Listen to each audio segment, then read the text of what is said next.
रात्रिते जैसे खेला गगन नलिनवत स्वप्नवत जीव मेला श्री पूर्णानंदगामी सुखितर सुधा स्वर्णदेना पुनातु अखंडानंद संबोध पूर्तये ब्रह्ममूर्तये सुधास्मित समाश्लिष्ट नेत्रांतरिमूर्तये नमः। शंकरं शंकराचार्यं केशवं बादरायणं सूत्रभाष्यकृतौ वन्दे भगवन्तौ पुनः पुनः। ईश्वरो गुरुरात्मेति मूर्तिभेद विभागिने व्योमव्याप्तदेहाय दक्षिणामूर्तये नमः। ओम आप्यायन्तु ममाङ्गानि वाक्प्राणचक्षुः श्रोत्रं मतो बलमेन्द्रियाणि च सर्वाणि सर्वं ब्रह्मोपनिषदं माहं ब्रह्म निराकुर्याम् मा ब्रह्म निराकरोद निराकारणमस्तु अनिराकारणमयस्तु तदात्मनि निरतेयौ पृथस्सु धर्मास्ते मयि सन्तु ते मयि सन्तु। ओम शांति शांति शांति। अनेन जीवेन आत्मना अनुप्रविश्य नाम रूपे व्याकरवान्। इस जीव आत्मा रूप से उस सत्य ने प्रवेश किया और इन नाम रूपों को अभिव्यक्त करूं। इस प्रकार उसी में एक मंत्र रह गया था, तासाम त्रिकृतम एक एकाम करवाणी इति। ये लिखा है। अब फिर देख लेंगे हम क्या, अभी उसको व्हाट्सअप करना है दुकान वाले को। अब ये लिखा है ब्रह्मलीन स्वामी। ठीक है, अब ये इन अच्छा गढ़ी हंसराम सपेला आश्रम ब्रह्मलीन दिना। अब यहाँ आगे वो लिख दो, संबत लिख दो। अच्छा 2000 अनंत विभूषित नहीं लिखा। यहाँ कोष्ठ में कर दो 2000 और यहाँ ऊपर लिख दे अनंत विभूषित। अनंत श्री विभूषित ब्रह्मलीन अनंत श्री विभूषित लिख दो।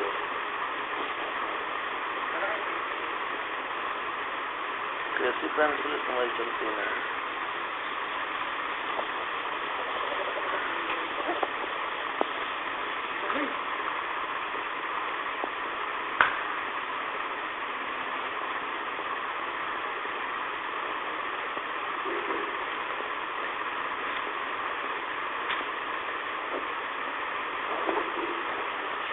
श्री विभूति स्वामी ब्रह्मलीन श्री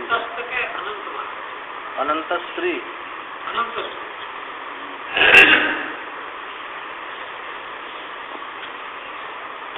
श्री इसको अनंत में श्री विभूषित ब्रह्मलीन स्वामी।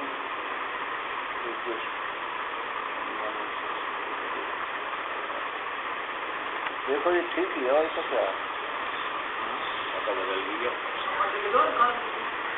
ये लिखा है अनंत श्री विभूषित ब्रह्मलीन स्वामी उमानंद सरस्वती गढ़ी हंसराम सपेला आश्रम ब्रह्मलीन दिनांक 3 अगस्त 2021 सन 2021 कोष्ठ में आया था 2078। हाँ 0 लगा दिया तो लगा।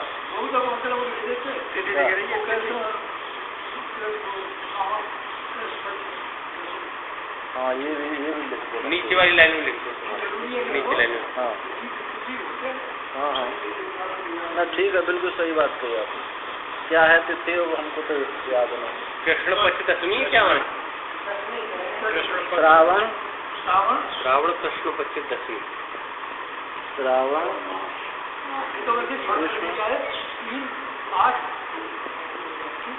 कृष्ण पक्ष दशमी।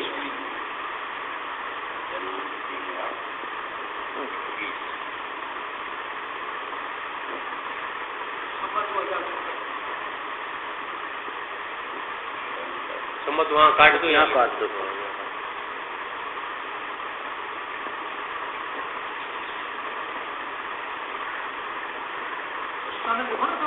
लिख दिया नीचे लिख दिया। नहीं, देख लो माँ साहब देखेंगे।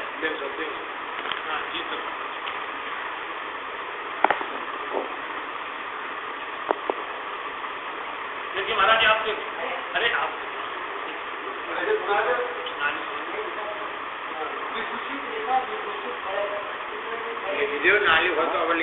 लिख दो महाराज जी नहीं अनंत लिखी है।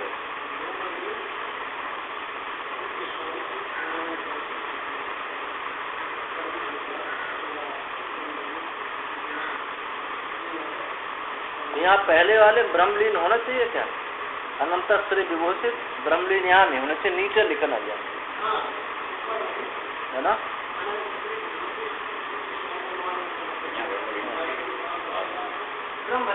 हाँ वहाँ नीचे लिखा जाए। हाँ पहले से ब्रह्मलीन थोड़ी है वो नीचे पे लिख दिया है, कोष्ठ में लिख दिया, कोष्ठ में लिख दिया नीचे। श्रावण कृष्ण पक्ष 10वीं संवत 2078।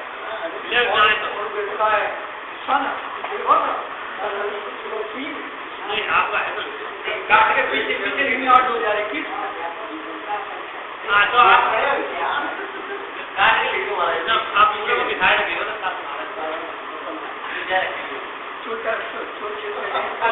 इधर कम है पूरा एंट्री करता इधर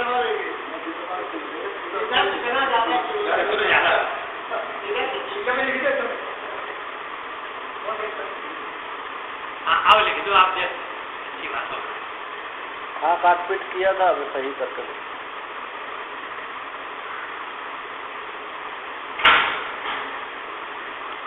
काय के लिए समाधि को पटिया लगाई। अच्छा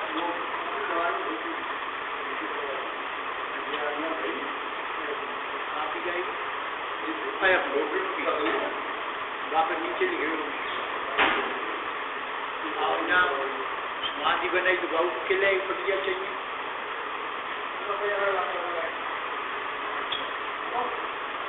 भाषा तो जी 3 लाइन में लिखो। सबसे नीचे श्रावण कृष्ण पक्ष 10वीं 2000, ये सबसे नीचे रहना चाहिए।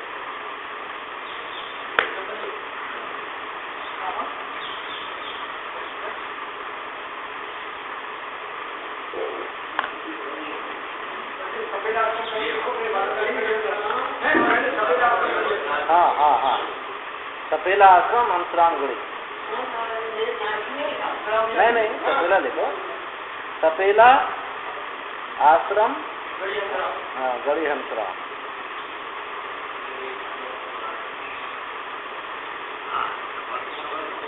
बात है जी जाओ मुस्कुरा तो वो तो कंप्यूटर बना दे है, काले को गोरा कर दे, काले को गोरा कर दे, मोटे को पतला कर दे।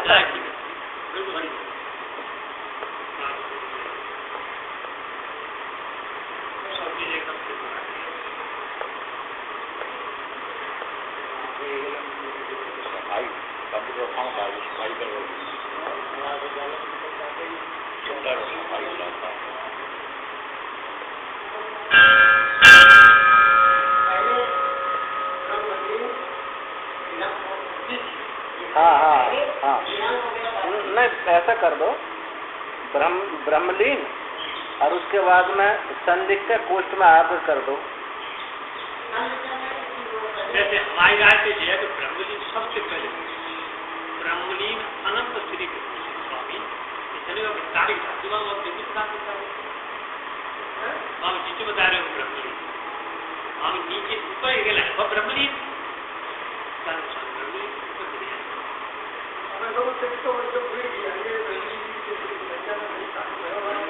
तो तिथि लिखी जा रही है दिनांक की बात पहले तिथि लिख दो बाद में दिनांक लिख दो। तो वो भी इतना ही है, श्रावण कृष्ण पक्ष 10वीं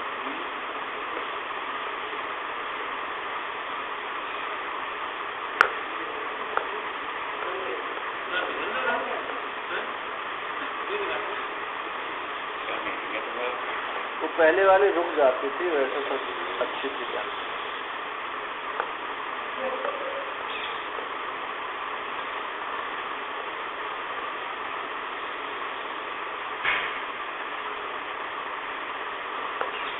वो बना लेगा अपने हिसाब से, 3 लाइन में बनावा, 2 लाइन में बनावा, पत्थर को देख करके बनाएगा।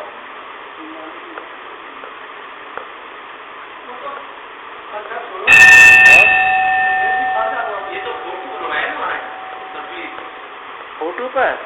अच्छा, तो फोटो पर तो 1-2 लाइन में लिखा जाए।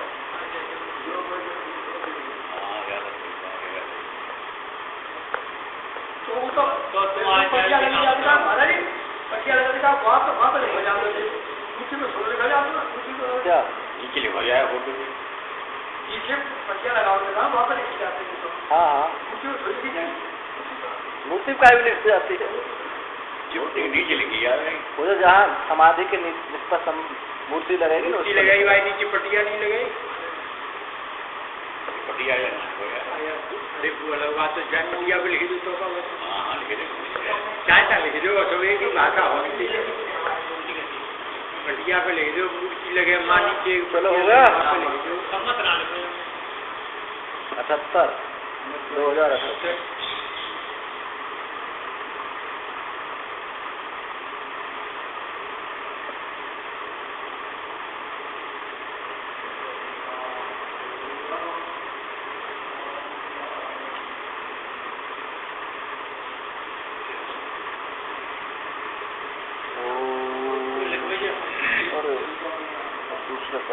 चलता रहा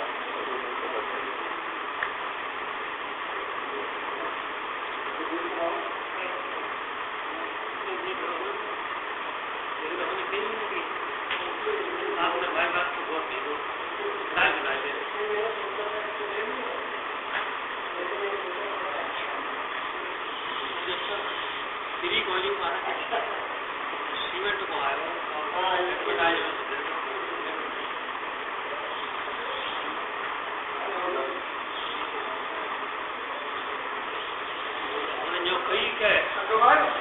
रास्ते आता भी तो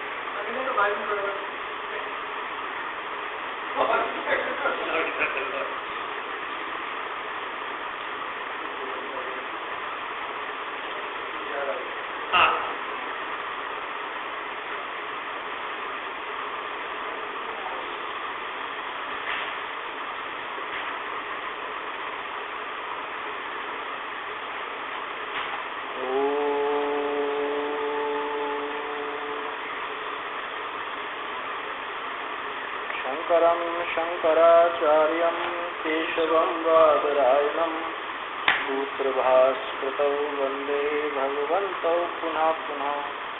ईश्वरो गुरुरात्मेति मूर्तिभेदविभागिने व्योमवद्व्याप्तदेहाय दक्षिणामूर्तये नमः। ॐ आप्यायन्तु ममाङ्गानि वाक्प्राणचक्षुश्रोत्रं मतो बलमेन्द्रियाणि च सर्वाणि। सर्वं ब्रह्मोपनिषदं माहं ब्रह्म निराकुर्याम्। मा ब्रह्म निराकरोद निराकरणमस्तु निराकरणमस्तु। तदात्मनि निरतेयोपनिषत्सु धर्मास्ते मयि सन्तु ते मयि सन्तु। ॐ शान्ति शान्ति। फोटो पर तो ये आश्रम लिखने की जरूरत नहीं है।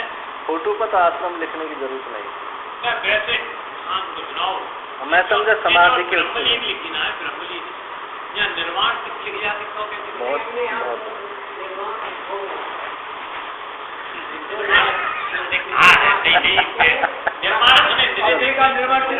निर्माण स्थिति होती है और ब्रह्मलीन ऊपर लिखी जाती है। ब्रह्मलीन ब्रह्मलीन लिखी जाती है और नीचे निर्माण मतलब मोक्ष होता है। अब मोक्ष होता है, ज्ञानी होता है, कौन सी बात है? ना अभी लिख दो, चले भूल गए हो। देखो ना, निर्वाण तिथि बढ़िया।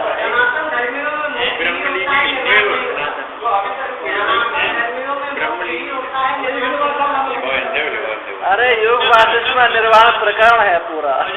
जैनियों में भी निर्वाण ही कहते हैं।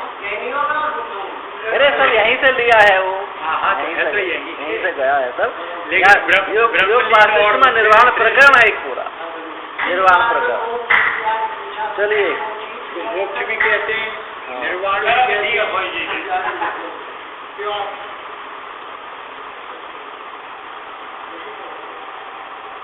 तासाम त्रिवृतम एकैकाम करवाणीति सेयम देवता इमाः तिस्रो देवता अनेनैव जीवेन आत्मनानुप्रविश्य नाम रूपे व्याकरो। तासाम त्रिवृतम एकैकाम अकरोत् यथा नु खलु सौम्य इमाः तिस्रो देवता त्रिवृत्त एकैका भवति तन्मे विजानीहि। इति षष्ठ अध्याय से तृतीय खंड। सेयम त्रिशो देवता अनुप्रविश्य स्वात्मवस्थे बीजभूते अव्याकृते नाम रूपे व्याकरवाणी इति इक्षित्वा तासां च त्रिशां देवतानां एकैकां त्रिवृतम करवाणी। वह इस देवता ने, कौन देवता? सत, जो सत ने ईक्षण किया, उस सत का ईक्षण करने वाले देवता ने त्रिशो देवता, इन तीनों देवताओं में कौन तीनों? ये अग्नि, जल और तेज, अग्नि, जल और पृथ्वी, अन्न, इनमें प्रवेश करके कैसे? स्वात्मावस्थे, अपने आत्मा में स्थित हुआ। वो बीज स्वरूप अपनी आत्मा में स्थित अव्याकृत को मैं नाम रूप में अभिव्यक्त करूं, नाम रूप में अपने को व्याकरवाणी व्यक्त कर दूं। ऐसा ईक्षण, ऐसा सोच करके ईक्षण किया। तासाम च तृष्णाम देवता नाम एकैकाम त्रिवृत करवाणी। उन तीनों में, उन देवताओं को एक एक करके मैं उनको त्रिवृत करूं, ऐसा ईक्षण किया। एकैकस्य त्रिवृत्तकरण एकैकस्य प्राधान्यम द्वयो गुण भावो अन्यथा ही रज्ज्वा इव एकम त्रिवृत्तकरणम स्यात्। तो ऐसा ईक्षण किया कि एक एक का त्रिवृत्तकरण का, जो त्रिवृत्तकरण नहीं हुए थे उनका एक एक का त्रिवृत्तकरण करूं, जिसमें एक प्राधान्य है और दो गौण है। जैसे उसमें पंचीकरण में है, बिल्कुल ऐसे ही उसमें आधा भाग जो है प्रधान है, तो एक भाग प्रधान है और दो जो उसमें गौण भाग है। यदि ऐसा नहीं करते, अन्यथा ही रज्ज्वाम इव एकमेव त्रिवृत्तकरणम स्यात्, यदि ऐसा नहीं करोगे, तीनों को समान रूप से रखोगे, गौण और मुख्य भाग नहीं रखोगे, तो कैसे हो जाएगा? जैसे रस्सी, ये तीन बल वाली रस्सी होती है ना, तीन बल वाली रस्सी जो बनी जाती है, ऐसे रस्सी की तरह वो त्रिवृत्तकरण हो जाएगा। तो पता ही नहीं चलेगा कौन सा किसका भाग है। अब यहाँ पृथ्वी का अंतर महसूस नहीं होगा, बराबर बराबर भाग हो जाएंगे। इसलिए त्रिवृत्त करना आवश्यक है, क्योंकि व्यवहार के योग्य में ही होगा है। हाँ, तो क्या हुआ?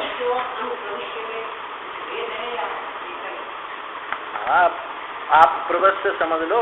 अनुप्रवेश, अनु माने पीछे, अनुप्रवेश है पीछे से प्रविष्ट हुआ, यानी जो इनका उसने ईक्षण करके, प्रवेश शब्द में ये होता कि आमने सामने बैठे हैं, समान सत्ता वाले हैं। अनुप्रवेश में है कि इसकी सत्ता न्यून है, एक की सत्ता मुख्य है, ऐसे समझ लो। अब अनुप्रवेश, अब इसी को हम अभिता प्रवेश से अभिप्रवेश से कहें तो कि सब ओर से प्रवेश कर गया, परितः प्रवेश से सब ओर से प्रवेश कर गया। तो जिसको हम अनुप्रवेश से समझ रहे हैं, ईक्षण के बाद प्रवेश न पहले तीन देवताओं का ईक्षण किया और उसके बाद उसमें प्रवेश किया, तो इसलिए पीछे, उसके बाद पीछे से किया। नहीं तृष्णाम पृथक पृथक त्रिवृत्त करण, किंतु तीनों का पृथक पृथक त्रिवृत्त करण नहीं है। एवं ही तेजो बन्ना नाम पृथक नाम प्रत्यलाभ स्यात्, तेजिदम इमम आपो अन्निदम इति च। पृथक नाम पृथक लाभ देवता नाम सम्यक व्यवहार से प्रसिद्धि प्रयोजनम स्यात्। इस प्रकार जो तीनों का पृथक पृथक त्रिवृत्त नहीं है, इस प्रकार तेजो बनना, तेज जल और जो अन्न है, इनका पृथक नाम और पृथक लाभ, पृथक नाम है और ये पृथक इनका स्वरूप है। तभी ऐसा होगा जब त्रिवृत्तकरण किया जाएगा, और तभी पता चला कि ये इमम इदम तेज, इदम ये तेज है, ये जल है, ये अन्न है, तभी पता चलेगा। नहीं तो समान रूप से त्रिवृत्त मिला देने पर उनका कोई भी पता नहीं चलेगा, भेद नहीं होगा, भेद नहीं दिखाई पड़ेगा। तो इदम पृथक नाम पृथक लाभ है देवता नाम सम्यक व्यवहार सिद्धि प्रयोजनम सा, क्योंकि पृथक नाम और उनके पृथक स्वरूप, पृथक ये नाम है और उनका रूप दिखाई दे पृथक रूप से, पृथक लाभ से मतलब पृथक स्वरूप, देवताओं को समव्यवहार की प्रसिद्धि का प्रयोजन होगा, व्यवहार के योग्य हो जाएंगे, नहीं तो व्यवहार के योग्य नहीं।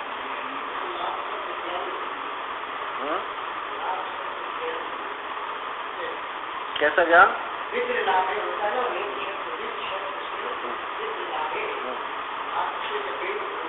धातु अनेक अर्थाना, धातु के अनेक अर्थ भी हैं, अनेक भी अर्थ हैं। तो प्रत्यलाभ या प्रतीति का जो विषय है, प्रतीति का जो विषय है, अब ये कौन है, कौन है, ये नाम है, उसका प्रतीति का विषय यानी उसका स्वरूप ही तो हो गया, उसका रूप स्वरूप हो गया। ऐसे एवं इक्षित्वा सेयम देवता इमाह कृष्णो देवता अनेन जी अनेनैव यथोक्तेन एव जीवेन सूर्य बिंबवत् अंतः प्रविश्य वैराज्यम पिंडम प्रथमम देवादीनां च पिंडान अनुप्रविश्य यथा संकल्पमेव नाम रूपे व्याकरोत् असौ नाम अयम इदम रूप इति। इस प्रकार ईक्षण करके उस देवता ने है, वही देवता कृष्ण देवता, इन तीन देवताओं में अनेन इस यथोक्त जीवात्मा रूप से, चिदाभास रूप से, कैसा, जैसे सूर्य में प्रतिबिंब के समान अपने चिदाभास रूप से प्रवेश करके प्रथम वैराज्यम पिंडम, पहले विराट पिंड में प्रवेश किया, और फिर देवादि नाम च, और दूसरे देवादि पिंडों को, पहले विराट पिंड फिर में देवादि पिंडों को प्रवेश करके यथा संकल्पम, जैसे उसने संकल्प किया था कि इनको मैं नाम रूप में अभिव्यक्त करूं, ऐसे नाम रूप में व्याकरोत, नाम रूप में व्याकरोत उनको व्यक्त कर दिया। असौ नाम, ये उसका नाम है, ये उसका रूप है। इस प्रकार से त्रिवृत्तकरण करने से त्रिवृत्तकरण किया और उसमें प्रवेश किया, ये नाम वाला ये है, इस नाम ये वाला ऐसा होगा। तासाम च देवतानां गुण प्रधान भावेन त्रिवृत्त त्रिवृत्तम एक काम अकरोत् कृतवती देवता। उस देवता ने, तासाम देवता नाम, उन देवताओं में से गुण भाव, गुण प्रधान भाव रूप, उस सतरूप देवता ने, इन जो त्रिवृत्त देवता हुए हैं, इन देवताओं में से गुण प्रधान भाव रूप से त्रिवृत्त करने की इच्छा से इनको अलग अलग करूं, ऐसा उनको त्रिवृत्तकरण कर दिया। तिष्ठतु तावत् देवता आदि पिंडानां नाम रूपाभ्याम व्याकृतानां तेजो वर्णमयत्वेन त्रिधात्वम। अब इस बात को तो यही ठहरे, तिष्ठतु यहीं रहने दो। तो तावत पिंडादि नाम, जो पिंडादि हैं, देवता पिंडादि, इन राम रूपों को तेजो बन्ना रूप से, तेज जल अन्न रूप से जो तीन देवता थे, इन देवता पिंडों को, इनके नाम रूप को तीन प्रकार से विभक्त कर दिया। यथा न खलु वही इमा पिंडेभ्य तिस्रो देवता त्रिवृत्त त्रिवृत्त एकेकाम भवति तन में मम निगदतो विजाने।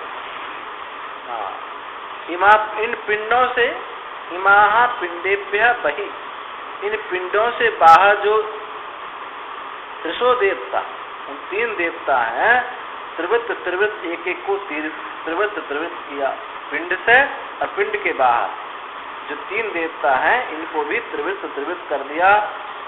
तन में मम निगद, तो ये मुझसे जानो कि मैंने इस प्रकार से उनको पिंड से बाहर और पिंड में उनको त्रिवृत्त कर दिया।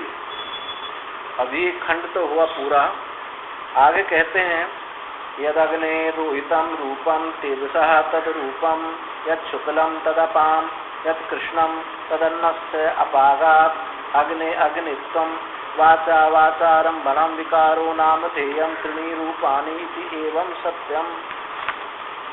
यदादित्यस्य रोहितं रूपं तेजसः तद रूपं यत् शुक्लं तदपां यत् कृष्णं तदन्नस्य अपागात् आदित्याद आदित्यं वाचारंभणं विकारो नाम ध्येयं त्रीणि रूपाणि इति एवं सत्यम्। यच्चंद्रमसो रोहितं रूपं तेजसः तद रूपं यत् शुक्लं तदपां यत् कृष्णं तदन्नस्य अपागात् चंद्राचंद्रत्वं वाचारंभणो विकारो नाम ध्येयं त्रीणि रूपाणि इति सत्यम्। यद् विद्युतो रोहितं रूपं तेजसः तद रूपं यत् शुक्लं तदपां यत् कृष्णं तदन्नस्य अपागात् विद्युतो विद्युत्वं वाचारंभणो विकारो नाम ध्येयं त्रीणि रूपाणि इत्येवं सत्यम्। एतदस्म वै तद्विद्वांसः आहुः पूर्वे महाशाला महाश्रोत्रिया नो अद्य कश्चन न श्रुतम् अमतम् अभिज्ञातम् उदाहरिष्यतीति इभ्यो विदान चक्रु। अब कहते हैं तत् देवता नाम त्रिवृत्त करणम उक्तम, जो उन देवताओं का त्रिवृत्त करण कहा गया, तस्से उदाहरण उच्चते, उसी का ही उदाहरण दिया जाता है, उसी को ही उदाहरण से बताते हैं। उदाहरण किसको कहते हैं? उदाहरणम नाम एक देश प्रसिद्धया अशेष प्रसिद्ध्यर्थम उदाह्रियन्ते इति। उदाहरण कहते हैं एक देश की प्रसिद्धि से संपूर्ण प्रसिद्धि को कह देना। एक देश एक अंश को कहा और उसकी संपूर्ण प्रसिद्धि को कह देना। एक अंश में ही दृष्टांत होता है, दृष्टांत उदाहरण एक ही बात है। एक अंश में एक अंश से उसकी संपूर्ण प्रसिद्धि को बताता है, ये इसे कहते हैं उदाहरण। तद एतदाह, उसी को कहते हैं उदाहरण, बताते हैं उसका त्रिवृत्तकरण का। यद अग्नेश त्रिवृत्त या अग्नेश त्रिवृत्त कृतस्य रोहितम रूपम प्रसिद्धम लोके तद अत्रिवृत्त कृतस्य तेजसो रूपमिति विद्धि। उदाहरण बताते जो अग्नि का त्रिवृत्त, जो त्रिवृत्तकरण अग्नि है, जो त्रिवृत्त हो गया है, उस अग्नि का जो रोहित रूप प्रसिद्ध है लोक में, लाल रंग जो प्रसिद्ध है, वो उस अत्रिवृत्तकरण अग्नि का ही रूप है। त्रिवृत्तकरण वजह से पृथ्वी है। अब इसमें पृथ्वी का जो कठोरता आदि दिखाई देती है, ये जो अत्रिवृत्तकरण है, तो अपंचीकरण था, उस पंचीकरण तन्मात्रा जो था, उसी का ये रूप है। मतलब अत्रिवृत्तकरण, हाँ हाँ, जो त्रिवृत्तकरण में जो लाल रंग दिखाई देता है, अत्रिवृत्तकरण अग्नि का रूप है।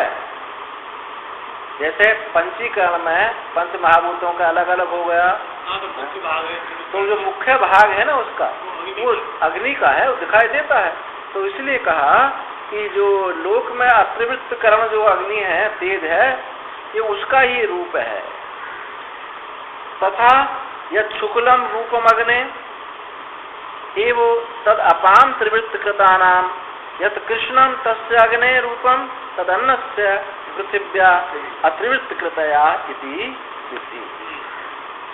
जो त्रिवृत्तकरण में जो शुक्ल रूप दिखाई देता है, अग्नि का जो शुक्ल रूप दिखाई देता है त्रिवृत्तकरण अग्नि का, वो किसका है?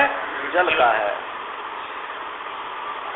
तदपाम अत्रिवृत्त कृताम, अत्रिवृत्त कृत जल का वो रूप है। और जो उस अग्नि का ही जो कृष्ण रूप दिखाई देता है वो रूप किसका है? अत्रिवृत्त कृत पृथ्वी का रूप है। यानी अग्नि में जो त्रिवृत्त करण के बाद जो तीनों रूप दिखाई दे रहे हैं, हाँ। तो लाल तो ज्यादा दिखाई देता है, तो वो हाँ। तो अग्नि का हो गया। हाँ। और जो उसमें सफेदी है वो जल की हो गई, हाँ। और उसमें जो काला बना है वो पृथ्वी का हो गया।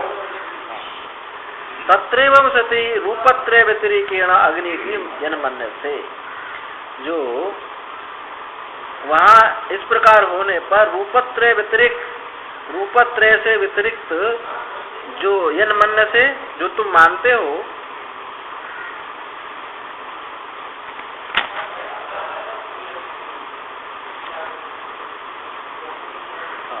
रूपत्रय से जो व्यतिरिक्त रूप से जो तुम मानते हो, तस्य अग्ने अग्नित्वम इदानीम अपागादत्वम, जो ये अत्रिवृत्त की ही पृथ्वी का रूप जानो, इस प्रकार तीन रूपों से व्यतिरिक्त, इन तीन रूपों से अलग जो अग्नि का स्वरूप तुम जो मानते हो, वो उस अग्नि का अग्नित्व से नष्ट हो गया। जब त्रिवृत्तकरण हुआ तो जो उससे पहले अग्नि का जैसा हम रूप मानते थे कि लाल भी है, सफेद भी है, काली भी है, ऐसा जो रूप मानते हैं, तो वो रूप तुम्हारा नष्ट हो गया। क्या जाना? अग्नि का रूप क्या है? ये लाल है। तत्रैव सति, इस प्रकार होने रूपत्रय व्यतिरेकेन इति जन्मन्य से जो तुम मानते थे, तस्य अग्नि अग्नित्वम इदानीम अपागात अपगतम, उस अग्नि का वो अग्नित्व चला गया जो तुमने पहले मान्यता थी कि अग्नि जो है सफेद होती है, काली होती है, लाल होती है, ये जो मान्यता थी तुम्हारी चली गई। अभी दृष्टांत से हमको इस जगत में लेना है कि जो हम जैसा जगत को पहले मानते थे ऐसा नहीं है, ये कुछ और हो। यहाँ इन उदाहरणों से, त्रिवृत्तकरण से ये बात बतानी। प्राग रूपत्रय विवेक विज्ञानात् यथा अग्नि बुद्धि आसीत तेसो अग्नि बुद्धि अपगता, अग्नि शब्द था। इस रूपत्रय के विवेक, क्या क्या रूपत्रय का विवेक किया हमने कि ये लाल जो है अग्नि का रूप है, शुक्ल जल का रूप है और काला ये पृथ्वी का रूप है। इस रूपत्रय विवेक के ज्ञान से पहले, विवेक विज्ञान से पहले हम मानते थे तीनों को मिला जुला रूप। तो जो अग्नि की जो बुद्धि थी तुम्हारी, इस रूपत्रय विवेक विज्ञान से पहले जो अग्नि बुद्धि थी, सो अग्नि बुद्धि और अग्नि शब्द, ऐसी अग्नि शब्द और ये अग्नि बुद्धि की बुद्धि क्या हुई कि काला सफेद ये और शुक्ल है, ऐसी जो बुद्धि थी ये अपगता, ये चली गई। अब तुम्हारा उसको अग्नि नहीं मानते, तुम अग्नि को क्या मानते हो? केवल लाल मानते हो। यथा, अब दृष्टांत देते हैं, यथा दृश्यमान रक्तोपधान संयुक्त स्फटिको गृह्यमाना पद्मरागोयम इति शब्द बुद्धयो प्रयोजको भवति। प्राग उपधान स्फटिकयोः विवेक विज्ञानात् तद विवेक विज्ञाने तु पद्मराग शब्द बुद्धि निवर्तते तद विवेक विज्ञानात् तद्वत्। दृष्टांत दिया जैसे दृश्यमान, एक देखी हुई रक्त उपधान युक्त स्फटिक, यानी लाल रंग से रंजित कोई चीज रखी है और स्फटिक है, वो स्फटिक के सामने कुछ ऐसा लाल कपड़ा या कोई फूल आदि कुछ रखा हुआ है, तो रक्त या स्फटिक लाल ही पर रखी है। हाँ, वो कैसे मान लो उसका हाँ संयुक्त होना कहा है। रक्त उपधान संयुक्त, लाल रंग से, ये लाल रंग की उपाधि से वो संयुक्त स्फटिक को ग्रहण करने पर कहते हैं अरे ये पद्म राग मणि है। विवेक उसको पता नहीं है कि ये स्फटिक है, ये नहीं जानता है, तो कहता है स्फटिक ग्रहण करने पर, ग्रहण किया स्फटिक, लेकिन कहता है पद्म रागोयम इति, पद्म राग मणि है। तो पद्म राग मणि शब्द और पद्म राग मणि का स्वरूप कौन सा है? लाल। लाल। इन ये इसकी प्रयोजक होती है किससे? प्राक उपधान स्फटिकयो, जो उपधान रक्त उपधान स्फटिक लाल रंग और स्फटिक का विवेक करने से पूर्व, ये लाल है ये स्फटिक है अभी उसको पता नहीं चला, उसके विवेक करने से पहले कहता है ये पद्मराग मणि। तद विवेक विज्ञान तो, किंतु जब विवेक विज्ञान हो जाए कि ये तो स्फटिक है, अरे उसके सामने लाल कपड़ा रखा हुआ है, तो पद्मराग मणि शब्द और पद्मराग बुद्धि ये दोनों जो है निवृत्त हो जाते हैं। कहता है क्या? ये स्फटिक है, ऐसा बोलता है। तो तद विवेक विज्ञान उसी प्रकार से यहाँ भी समझ लीजिए, जो अग्नि है जब तक उसको अग्नि के स्वरूप को नहीं जाना था तब तक तो लाल काली और सफेद समझता था। जब विवेक विज्ञान हो गया कि लाल तो अग्नि का रूप है, सफेद काला तो दूसरे का। अब शंका की ये ऐसा विवेक, अब इसको इसमें घटित करेंगे कि जैसा तुम इसका वास्तविक स्वरूप क्या है? ये सत है, जो तुम ये नाम रूप आदि मान रहे हो हैं, ये किसका है? आगे इसी में कहेंगे वाचारंभणो विकारो नाम ध्येयम, ये तो कल्पित है मिथ्या, जैसे वह पद्मराग मणि कल्पित थी ऐसे ये भी कल्पित है, ऐसा दृष्टांत। इसीलिए श्रुति बार बार कह रही है वाचारंभणो वाचारंभणम विकारो नाम ध्येयम त्रिणी रूपानि सब, 3 रूप है सत्य और बाकी सब ये नाम रूप कल्पित है। ननु किमत्र बुद्धि शब्द कल्पनाया क्रियते प्राग रूपत्र विवेक करणात् अग्नि एव आसीत तद अग्नि अग्नित्वम रोहित आदि रूप विवेक करणात् अपागात इति उत्तम यथा तंतु अपकर्षणे पटा भावा। ये बुद्धि और शब्द, ये ऐसा बुद्धि है और ये शब्द है, उसका रूप और ज्ञान ऐसा समझ लीजिए कि कल्पना से क्या प्रयोजन है कि बुद्धि शब्द कल्पना क्रियते, किस लिए की जा रही है, ये क्या प्रयोजन है बुद्धि? ये बुद्धि ऐसी है, ये इसका ये नाम है, इसका रूप है। बुद्धि और बुद्धि शब्द से समझ लीजिए नाम और रूप है, इसका क्या प्रयोजन है? प्राग रूपत्रय विवेक करणात्, रूपत्रय विवेक करने से पहले अग्नि ही थी, ये जो तुम्हारी बुद्धि थी, ये जो तुम्हारा बुद्धि थी, या ये उसका ज्ञान था और ये उसका रूप था, ये शब्द था और उसका रूप था। अग्नि अग्नित्वम, वो अग्नि का अग्नित्व रोहित आदि रूप विवेक करणात्, वो अग्नि का विवेक करने से वो चला गया और क्या रहा? रोहित आदि रूप विवेक करणात्, रोहित आदि का विवेक करने से वो जो पहले अग्नि हम मान रहे थे वो अब नहीं रहा। ये बात ठीक है। जैसे तंतु अपकर्षणे पटा भावा, जैसे तंतु का हटा दो तो कपड़ा नहीं रहता है, ऐसे ही जब ये रूप हट गए तो उसका वास्तविक स्वरूप ही अग्नि ही वास्तविक स्वरूप को आप पहचानोगे, और जो उसके रूप उसके साथ में दिखाई देते हैं उनको आप उनका अभाव मानोगे, कल्पित मानो।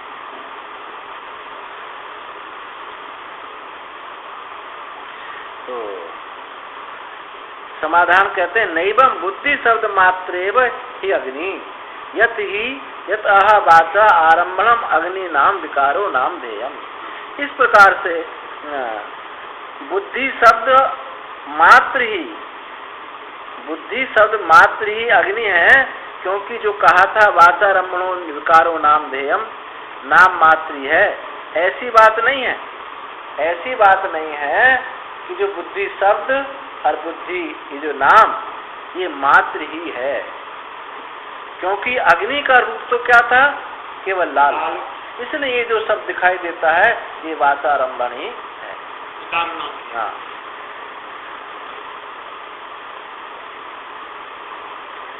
बुद्धि शब्द और बुद्धि शब्द मात्र ही अग्नि है, क्योंकि जो कहा है वाचारंभणो विकार नामधेय जो हो ये नाम मात्र है, बाकी सच्चाई तो क्या है? अग्नि लाल है। अतो अग्नि बुद्धिरपि मृषैव, इसलिए जो तुमने मान रखा अग्नि बुद्धि अग्नि है, ये तुम्हारी मृषा ही है, मिथ्या ही है कि ये अग्नि है। अग्नि तो लाल है। किम तरी तत्र, तो फिर क्या है? तत्र सत्यम, वो सत्य है। क्या सत्य है? त्रिणी रूपानी सत्यम, ये तीन रूप सत्य हैं, तीन रूप ही ये सत्य है, इनका मिला जुला रूप सत्य नहीं है। न अणुमात्रमपि रूपत्रय व्यतिरेकेण सत्यमस्ति, रूपत्रय से भिन्न अणुमात्र भी कोई सत्य नहीं है। ये तीन रूप ही सत्य है, मिला जुला रूप सत्य नहीं है। अग्नि जल पृथ्वी, हाँ, ये उसका लोहित शुक्ल और कृष्ण, ये अलग अलग सत्य है मिलके। हाँ, मिलके होने पर उसमें ये सत्य नहीं है, क्योंकि त्रिवृत्तकरण इसीलिए किया गया है पहचान कराने के लिए कि ये वास्तव में इसका ये रूप है। ये दो रूप तो उसमें अध्यारोपित हुए। तदा आदित्य से चंद्रमसो तद विद्युत इत्यादि समानम, ऐसे यहाँ चार दृष्टांत दिए गए। एक तो दिया अग्नि का, आदित्य का और चंद्रमा का और विद्युत का। चार दृष्टांतों से समझाए। जो आदित्य का रोहित रूप है वो तेज है, अतद रूपम, उसमें जो शुक्लता दिखाई देती है वो जल का है, उसमें कालापना दिखाई देता है वो पृथ्वी का है। इससे इस आदित्याद आदित्यम, इससे आदित्य का आदित्य चला गया, जैसे बताया अग्नि का अग्नित्व चला गया। एक इस रूप को देखने के लिए, देखने से जिसको हम आदित्य मानते थे वो आदित्य रूप हमारी दृष्टि से चला गया। केवल हम आदित्य मानते हैं कि रोहित रूप ही आदित्य है। ऐसे ही चंद्रमा, आगे दूसरा दृष्टांत दिया था चंद्रमा का कि चंद्रमा में जो रोहित रूप लाल रंग दिखाई देता है ये तेज है, और उसमें जो शुक्ल कृष्ण है ये जल और पृथ्वी का है। तो ऐसे करने से चंद्रमा से चंद्रमा का चंद्रमत्व चला गया, तदन उसका आदित्य का आदित्य चला गया, और चंद्रमा का जो है अपगाह चंद्रात चंद्रत्वम वातारंभणो विकारो नहीं, उसका चंद्रत्व चला गया जैसा हम चंद्रमा मानते थे, क्योंकि चंद्रमा का रूप तो शुक्ल है। चंद्रमा भूल करिए तो लोग उतरे तो कुछ चीज नहीं हुई। और विद्युत का भी ऐसे ही बताया गया। तो उसको आचार्य ने कहा कि तदा यदा आदित्य से चंद्रमसो विद्युत यद विद्युत इति समानम, ऐसे समान रूप से इनका भी समझना चाहिए। ननु यथानु खलु सौम्य इमा दृष्टो देवता त्रिवृत्त त्रिवृत्त एके काम भवति सन में विजानी ही इति उक्त्वा तेजसैव चतुर्भि उदाहरण ही अग्नि आदि भी त्रिवृत्तकरण दर्शितम नापन्नयो उदाहरण दर्शितम त्रिवृत्तकरणे। अभी शंका करते हैं कि जैसे आपने कहा था हे सौम्य इन तीनों देवताओं में प्रवेश करके इनको मैं त्रिवृत्त करूंगा, एक एक को त्रिवृत्त करूंगा, वो मुझसे जानो ऐसा कह करके आपने तेज का ही चार प्रकार के उदाहरणों, अग्नि, आदित्य, चंद्रमा और विद्युत के इन चार प्रकारों के उदाहरणों से अग्नि आदि तीन त्रिवृत्त का दिखाया, और ना कि जल का दिखाया और ना ही पृथ्वी का दिखाया। एक अग्नि का दिखा दिया आपने, एक जो तेज का आपने दिखाया, जल का और पृथ्वी का नहीं दिखाया। तो तेजो बनना ना अवन्नय उदाहरण दर्शितम, त्रिवृत्त करण में इनका उदाहरण नहीं दिखाया। तो कहते हैं नहीं तो दोष, ये दोष नहीं भाई। क्यों? अवन्य विषयानी अपि उदाहरणानि एवमेव च द्रष्टव्यानीति मन्यते श्रुति। श्रुति ऐसा मानती है कि जल अन्य विषयों को भी, उन विषयों का भी इसी प्रकार से उदाहरण है। एक का उदाहरण दिया, सबको उदाहरण देने की आवश्यकता नहीं है। तो श्रुति ऐसा मानती है कि जल अन्य विषयानी भी उदाहरण जो है उदाहरण है वो इसी प्रकार से हैं, ऐसा देख लेना चाहिए। और तेजसा उदाहरण उपलक्षण, तेज का उदाहरण है, ये उपलक्षण के लिए है, औरों को आप लगाओ, आप उदाहरण उपलक्षणार्थ, ये तेज का उदाहरण दे दिया एक, ये उपलक्षण के लिए, और अब तुम समझ लीजिए।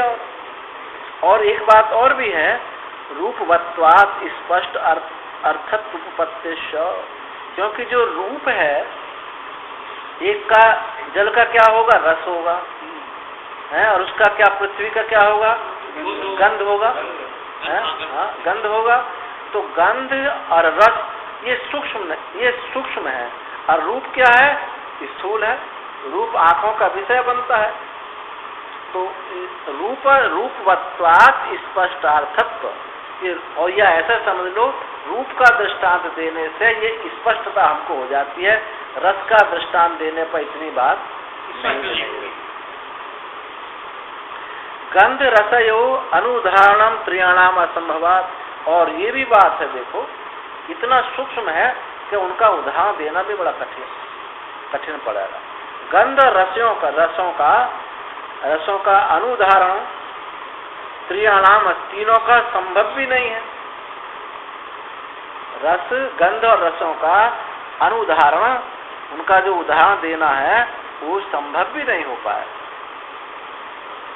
अब जैसे रस है, तो अब देखें कि पृथ्वी, ये देख लिया हमने, जैसे कि कुआं में भरा हुआ पानी,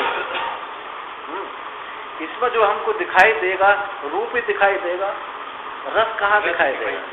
अब रस हम जीवा से चाट हैं तभी तो पता चलेगा। अब है उसमें जो रास्ता है, उसमें और जो मिले हुए हैं उनका विवेक करना बड़ा कठिन हो जाएगा। और गंध का तो और भी ज्यादा कठिन। ना जल भी कहाँ दिखाई दे रहा, वो तो रूप दिखाई दे रहा है। जल का तो जो तन्मात्रा, उसका तो क्या है, रस है। हम जब मुंह में डालेंगे तभी रस पता चलेगी उसकी। उसमें जो गंध और उसका जो रूप है, ये दिखाई नहीं पड़ रहे हैं, इतने वो है, दिखाई नहीं पड़ रहे, उदाहरण बन नहीं पाता इसमें। नहीं गंध रसौ तेजसी है, क्योंकि गंध रस तेज में, अब तेज में उसको देखना चाहो तो गंध रस कैसे देखेंगे। अब ये प्रकाश हो रहा है और उसमें कैसे देखें गंध और रस, इसलिए असंभव भी है। नहीं गंध रसौ तेजसी है, तो गंध रस तेज में ये दोनों है नहीं। शब्द स्पर्श रूपयो अनुदाहरण विभागेन दर्शितम अशक्यत्वा, और शब्द और स्पर्शों का जो विभाग रूप से दिखाने के लिए ये अशक्यत्वा, संभव नहीं है।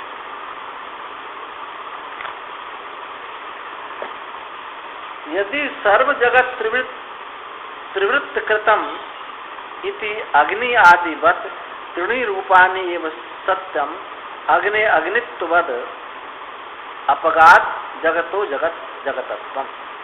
यदि सब जगत त्रिवृत्तकरण जो किया गया अग्नि आदि के समान, जो त्रिवृत्तकरण किया गया, तो तीन रूप ही सत्य हैं। इससे अग्नि का अग्नित्व चला गया। जैसे हमारी जो धारणा थी अग्नि ऐसी है, ऐसी धारणा चली गई। तो जगतो जगत्वम, इसी प्रकार से ये जगत का जगत्व भी चला जाता है। कैसा, इसमें क्या होगा, सत का, अभी सद्विद्या है ना, हम सत को जब देखेंगे, अभी फोन है ना, है क्या हो गया, ये सत हो गया। अब इस है में ये कोई भी वस्तु दिखाई देंगे, फोन दें, मंदिर देखें, कपड़ा देखें, घड़ा देखें, सबको है कहोगे नहीं होगे। कपड़ा है, जल है, तो ये क्या है, उसका वास्तविक रूप है पना, उसका वास्तविक रूप है। और उसमें जिसको हम जगत मानते थे नाम रूप वाला, वो उससे उसका नाम रूप पना जगत वाला चला गया, केवल सत्य ही अवशिष्ट रहेगा। ये बात किस उदाहरण से बताई गई। जगतो जगत्वम, जगत से उसका जगतपना चला गया। तीनों रूपों का जब त्रिवृत्तकरण करेंगे तो एक सब में एक ही सत्य होगा, इससे उसका जगतपना चला जाता है। तथा अन्यस्यापि असंगत्वाद आप इति एवं सत्यम वाचारंभणम मात्रम अन्नम, वैसे ही अन्न का भी अपसुंगत्व, ये जो अन्न क्या है, किसका कार्य है, जल का। तो अन्न का भी अपसुंगत्वात्, जल का कार्य होने से, अन्न जल का कार्य होने से आप इति एवं सत्यम, जल ही सत्य है, ये पृथ्वी सत्य नहीं। और वो क्या है, वासा रम्भणो विकारो नामधेय, केवल शब्द ही है नहीं। उसी प्रकार से जल का भी देखेंगे, अपामपि तेज सुंगत्वात्, जल भी किसका कार्य है, तेज का है, तो तेज ही सत्य है, जल सत्य नहीं है। वो क्या है, वाचा रम्भण है। हाँ, तेज इति एवं सत्य में से तेज ही सत्य है। अब क्या हुआ, अग्नि, उसका जो अन्नपना था, अन्न चला गया, पृथ्वी चला गया, और जल का भी भाग चला गया। अब केवल तेज रहेगा, क्यों, जो पहले ईक्षण किया था उसी के तो सब कार्य होते गए हैं, तो तेज बचा। अब तेज भी क्या कहोगे, है ना, तो उसके लिए कहते हैं तेजसोपि सत्सुंगत्वात् वाचा रम्भणत्वं सदिति एवं सत्यमित्यसो अर्थो विवक्षिता। अब तेज भी किसका कार्य है, क्योंकि सत ने ईक्षण किया था, सत का कार्य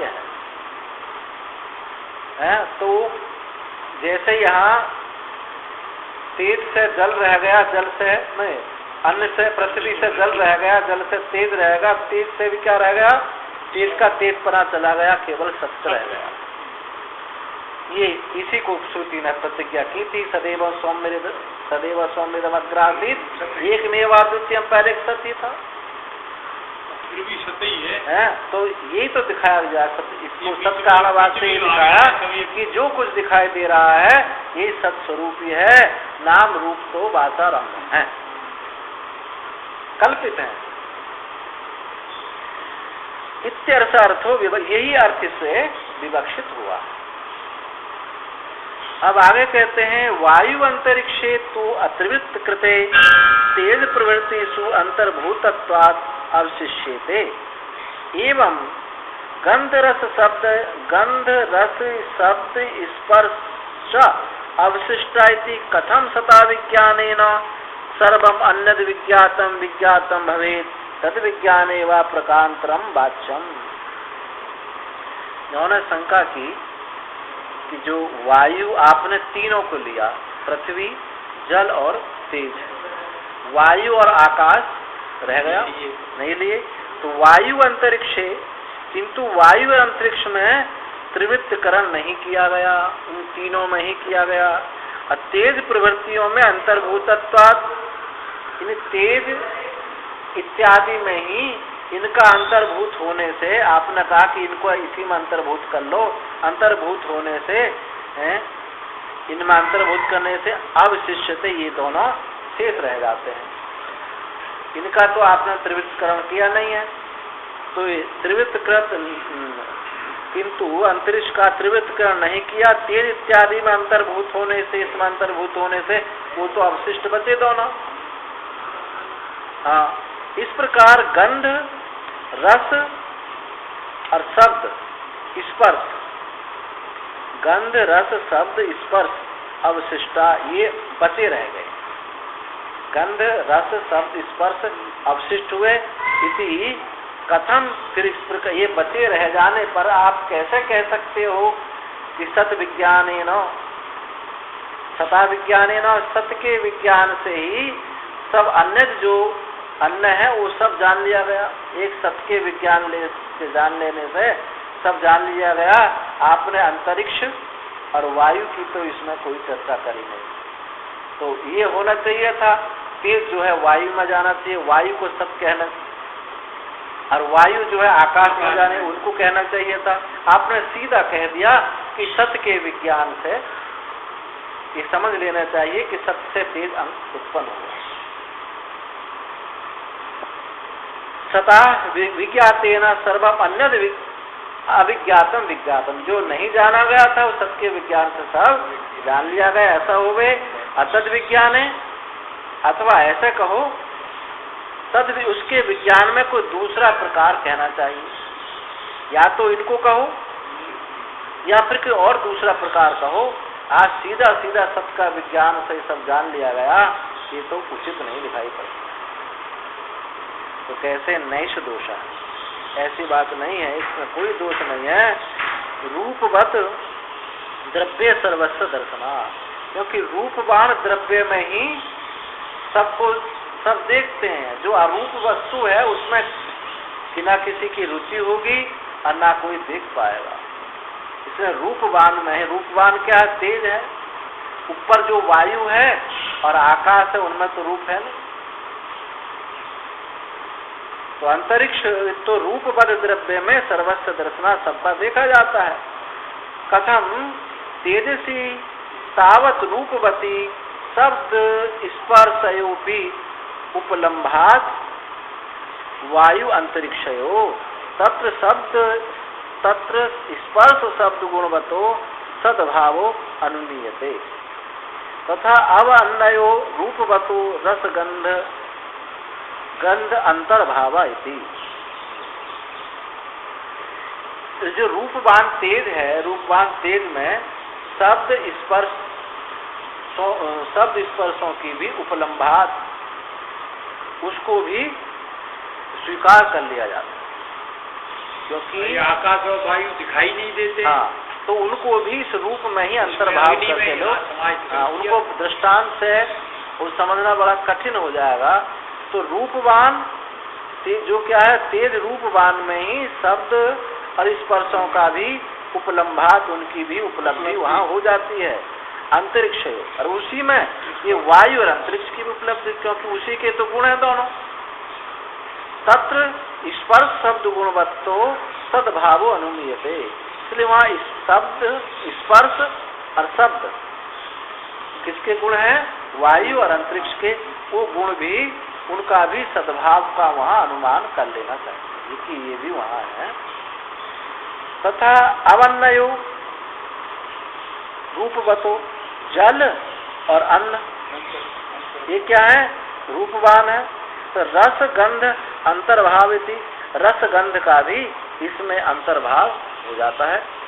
तो रूपवताम त्रियाणाम तेजो बन्नानाम त्रिवृत कर्ण प्रदर्शनेन सर्वम सदंतर्भूत सद्विकार विकारत्वा त्रिणी रूपानि विज्ञातम मन्यते। इसे रूपवान जो तेजो बन्ना, तेज जल और अन्न, ये तीनों रूपवानों का त्रिवृत कर्ण के प्रदर्शन करने से ये सब जो और बचे सबका उसमें अंतर्भूत हो जाता है। क्यों? सद्विकारत्वात्, सब का ही सद्विकार।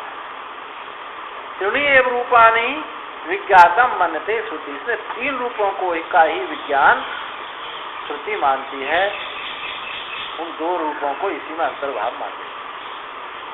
अभी जितनी जो प्रक्रिया बनी है, विचार सागर, विचार चंद्र आदि, पंचिका आदि, सब इन्हीं से ली गई। वहाँ जो कहा अस्ति भाति प्रिय रूप, वो यहीं से तो गया है, इसी भाष्य से ही गया है।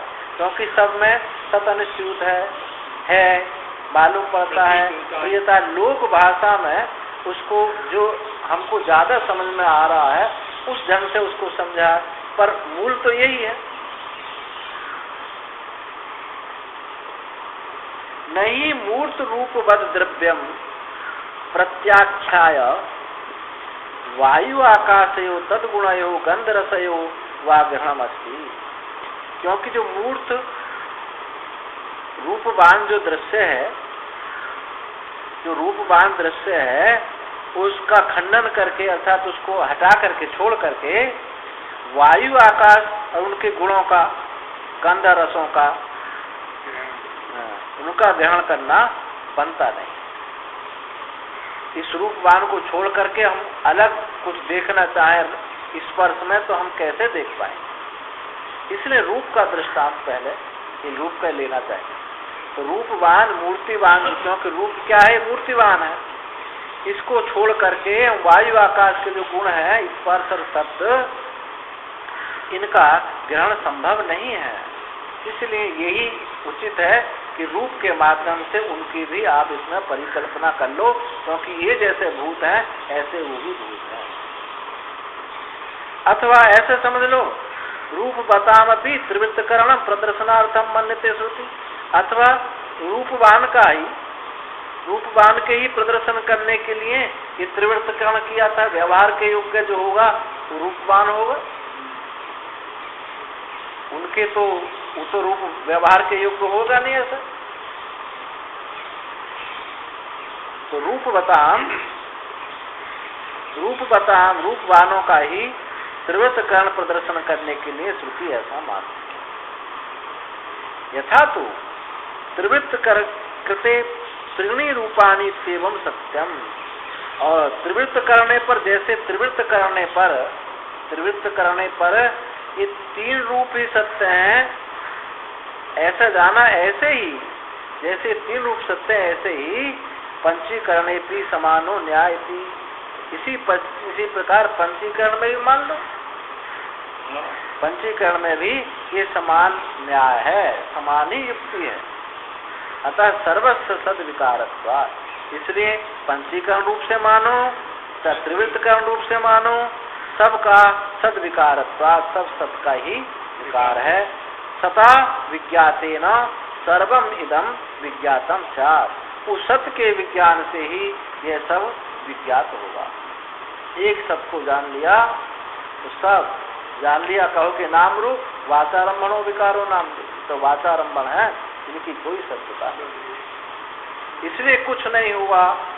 एक कल्पित है, कल्पित का भी जन्म नहीं होता, सत्य का भी जन्म नहीं होता और कल्पित का भी जन्म नहीं होता। तो नाम रूप कल्पित हो गए, असत्य शाश्वत सत्य है, तो कुछ हुआ ही नहीं। इसी से सिद्ध हुआ एकमेवा द्वितीयम सदैव सौम्यतम अग्रासीत, एकमात्र द्वितीयम, ये सत्य ही था, एक अद्वितीय ही है।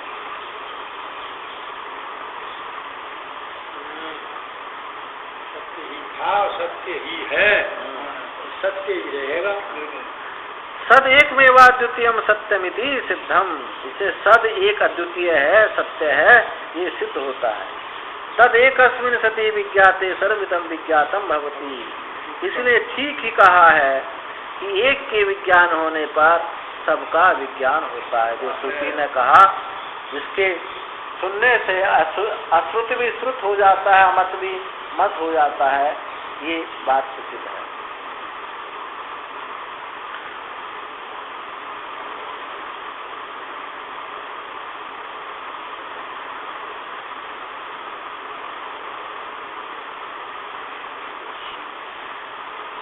एतद्हास्म वै तद्विद्वान् सह आहु पूर्वे महाशाला महाश्रोत्रिया नानो अद्य कश्चन अश्रुतम अमतम अभिज्ञातम उदाहरिष्यति इति ही एभ्यो विधान चक्रो।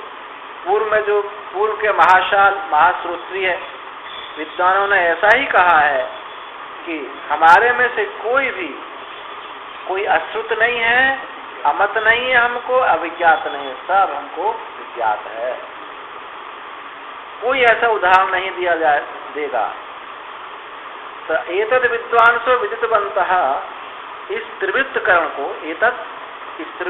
को विद्वांस जानने वाला जो जान गया है, पूर्वे अतिक्रांता, पहले जो महाशाला महाश्रोत्रिया, पहले जो जिसने इस त्रिवृत्तकरण को जान लिया है, वो कहते हैं कि मुक्त बंत, क्या कहा उन्होंने, ना नो अस्माकम कुले अद्यदानी मिथोक्त विज्ञानवताम कश्चन कश्चिदपि अश्रुतम अमतम अविज्ञातम उदाहरिष्यति नो उदाहरिष्यति सर्वम विज्ञातम एव अस्मत् कुलीनानाम सद विज्ञानत्वात् इति अभिप्राय। उन्होंने क्या कहा कि हमारे कुल में अब यथोक्त विज्ञान, इस यथोक्त विज्ञान को जानने वाले हमारे कुल में कोई भी अश्रुत अमत अभिज्ञात का कोई उदाहरण नहीं है, अर्थात सबको ये विज्ञान हो चुका है। कोई ऐसा उदाहरण नहीं है जो इसको ना जानता हो। सर्वे विज्ञातम एवं अस्मत् कुलीना, हमारे कुल में सब विज्ञात है, सद विज्ञान वत्वा इति अभिप्राय। अर्थात कहने का अभिप्राय क्या है कि सबको इस सद्विद्या का बोध हो चुका। क्या कि सदैव सौम्यदम अग्रासित, एक सती था वो अद्वितीय है, इसका बोध हो गया।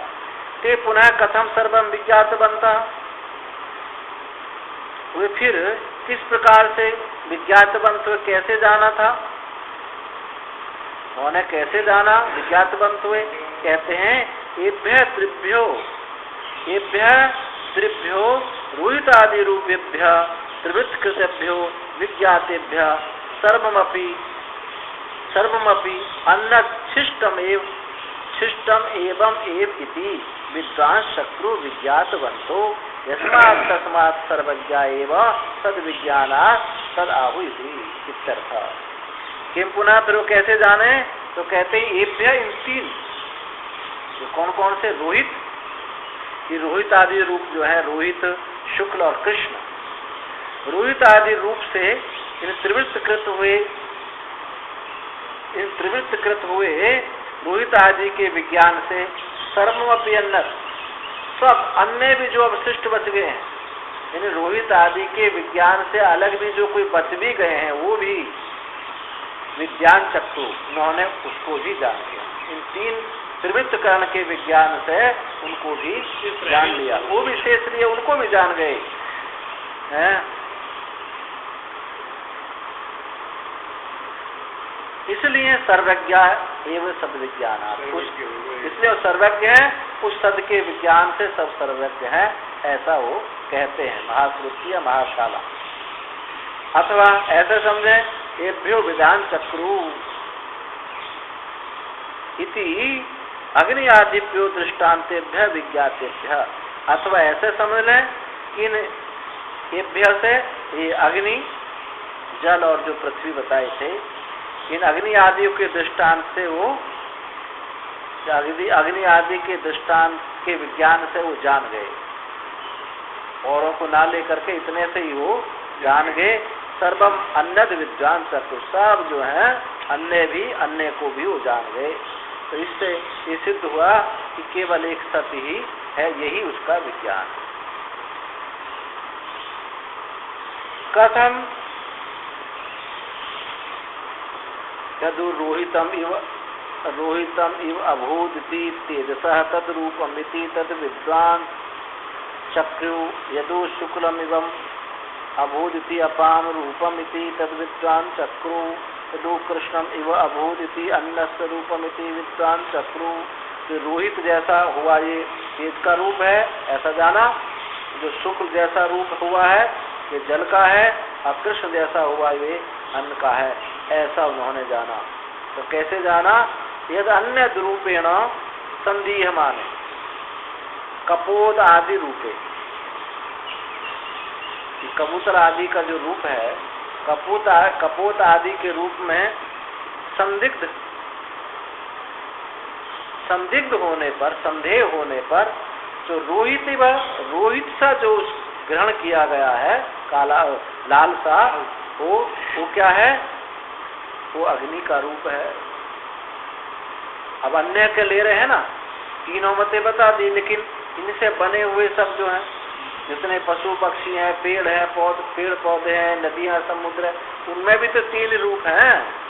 तो उसी को बता रहे हैं कि जो कपूर आदि में किसी को संदेह हो, इनमें तो पहचान लिया अग्नि जल आदि में, लेकिन कबूतर आदि में जो है कैसे पहचानेंगे, तो उसको भी कह रहे हैं कपोत आदि रूप में जो अन्य रूप से संदिग्ध है, रोहित सा जो ग्रहण किया जाने वाला था, तेसाम पूर्वेशाम ब्रह्मविदाम तत्तेजो रूपमिति विद्वान चक्रु, उन पहले ब्रह्मविदों ने उसको तेज रूप से ही जाना। ये कबूतर में जो काल है, लाल बना, ये अग्नि है, ऐसा जान लिया। तथा जो शुक्लमिव अभूत ग्रह्यमाणम, वैसे ही जो शुक्ल सा जो ग्रहण होता है, वो किसका, तदापाम रूपम, वो जल का रूप है। यद कृष्णमिव जो काला सा ग्रहण होता है, तद अन्न से वो अन्न का रूप है। विद्वान चक्रु एवं अत्यंत दुर्लक्षम यदु अभिज्ञातमपि विशेषतो ग्रह्यमाणम अभूत, तदपि एतेषामपि तृष्णाम देवतानां समास समुदाय इति विद्वान चक्रु।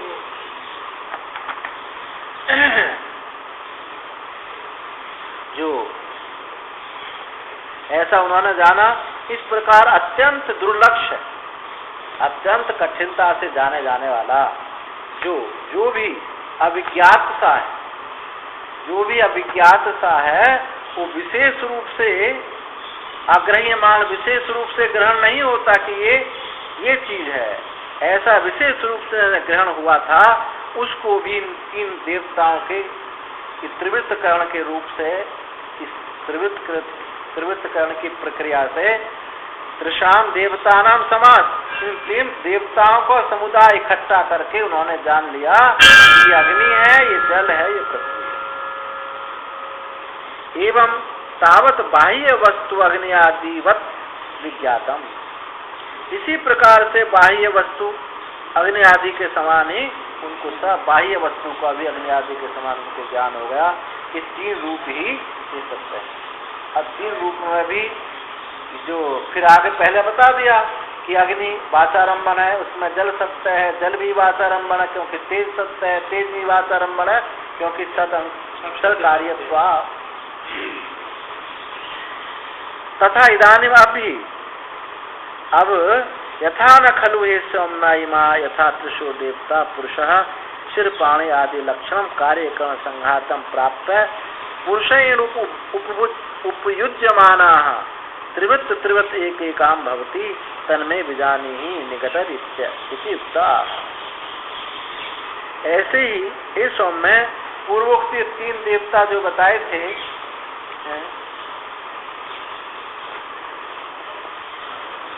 हे सौम्य ये तीन देवता जो पुरुष कहे थे, पुरुष शिर पाणी आदि लक्षण कार्यकरण संघात को प्राप्त करके, ये तीनों देवता सहज शीर्ष सहज पाणी संज्ञक जो कार्यकरण संघात है, हजारों सिर हजारों पैर आदि वाला जो पुरुष दिखाई देते हैं, ये कारण का संघात पुरुष को प्राप्त करके अपने त्रिवृत्त रूप से एक एक हो जाते हैं, त्रिवृत्त रूप से ये एक एक हो जाते हैं, ऐसा मुझसे तुम जानो।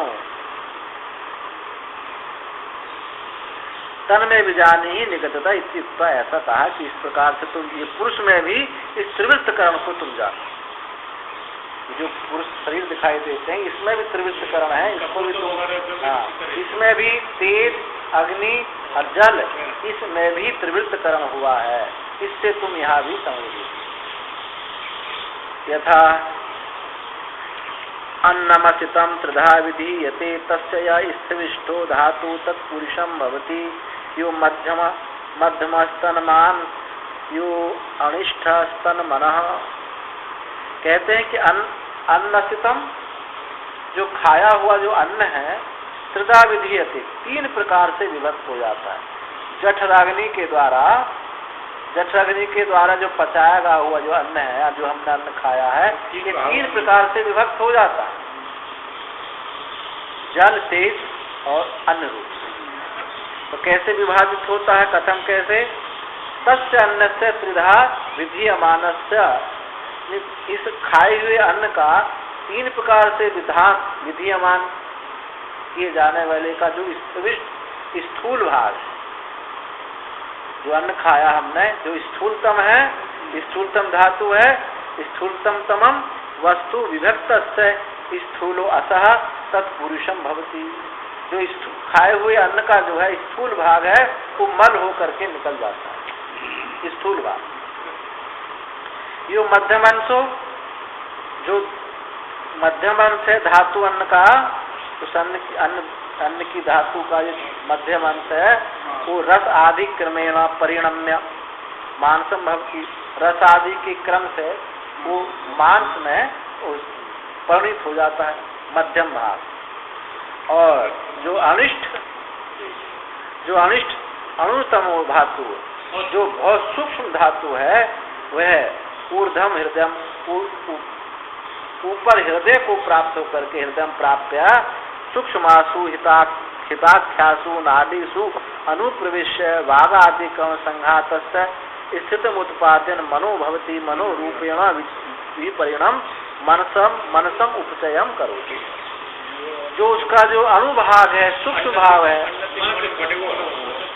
ऊपर को जो हृदय को प्राप्त होकर के सूक्ष्म नाड़ियों में, हिता नाम वाली इन सूक्ष्म नाड़ियों में प्रवेश करके बागादि कर्ण संघात का, जो इंद्रिय संघात है, बागादि इंद्रिय कर्ण संघात का की स्थिति को उत्पन्न करता हुआ, ये वाणी मन वाणी उनको पोषण करता हुआ, उनको स्थिति प्रदान करता हुआ ये मन होता है, ये मन बन जाता है। मनोरूपेण विपरिणम, ये मनोरूप से विपरिणित हो जाता है, बैठ जाती है। मनोरूप से विपरिण करता हुआ मन से उपशम करोती, मन को ये वृद्धि को प्राप्त हो जाता है। ये जो है अन्य ही वृद्धि को प्राप्त हो जाता है। ततश्च अन्न उपचित्वात् मनसो भौतिकत्वमेव न तो वैशेषिक तंत्रोक्त लक्षणम नित्यम निरवयम चैति गृह्यते। इसलिए अनुपचित्वात्, अन्न के द्वारा वृद्धि को प्राप्त होने से ये मन जो है, मन को भौतिकत्व, मन ये भौतिक ही है, पंचभूत से ही बना। न वैशेषिक तंत्रोक्त लक्षण, जो वैशेषिक शास्त्र में कहा है कि मन क्या है, निरवयव है, नित्य है, ऐसा नहीं, ये पंचभौतिक ही है।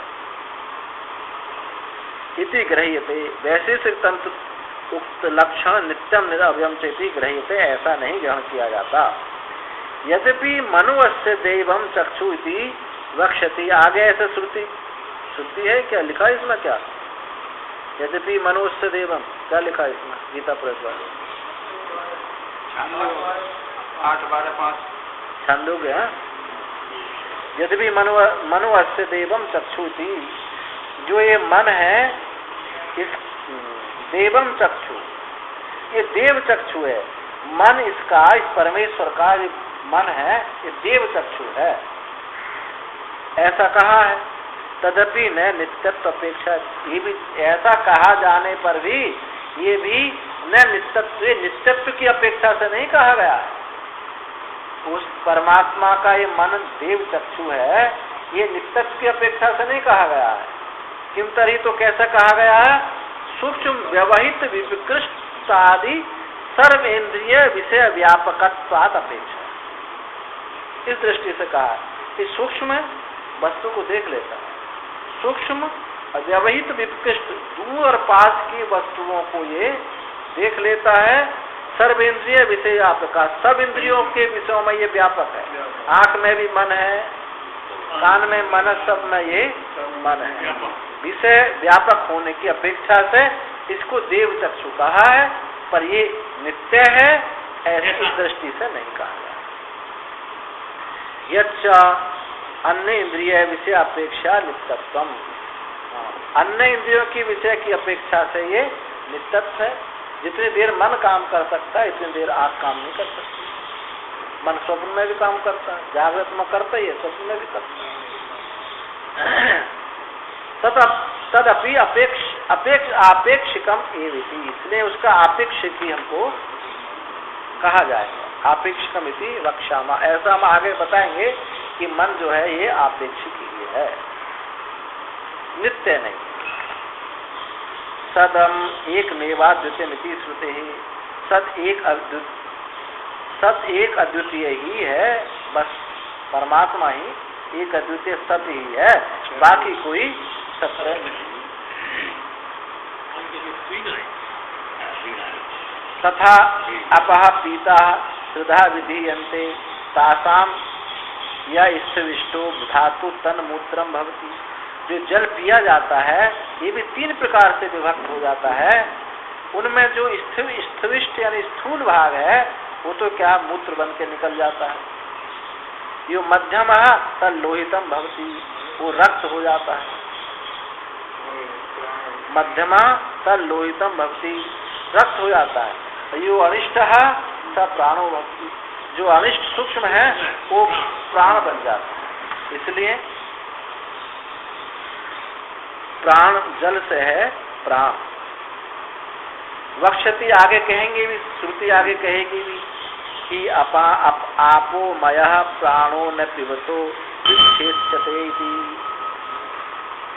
आगे कहेगी इसी प्रकरण में श्रुति आती है कि ये जो प्राण है जल में है।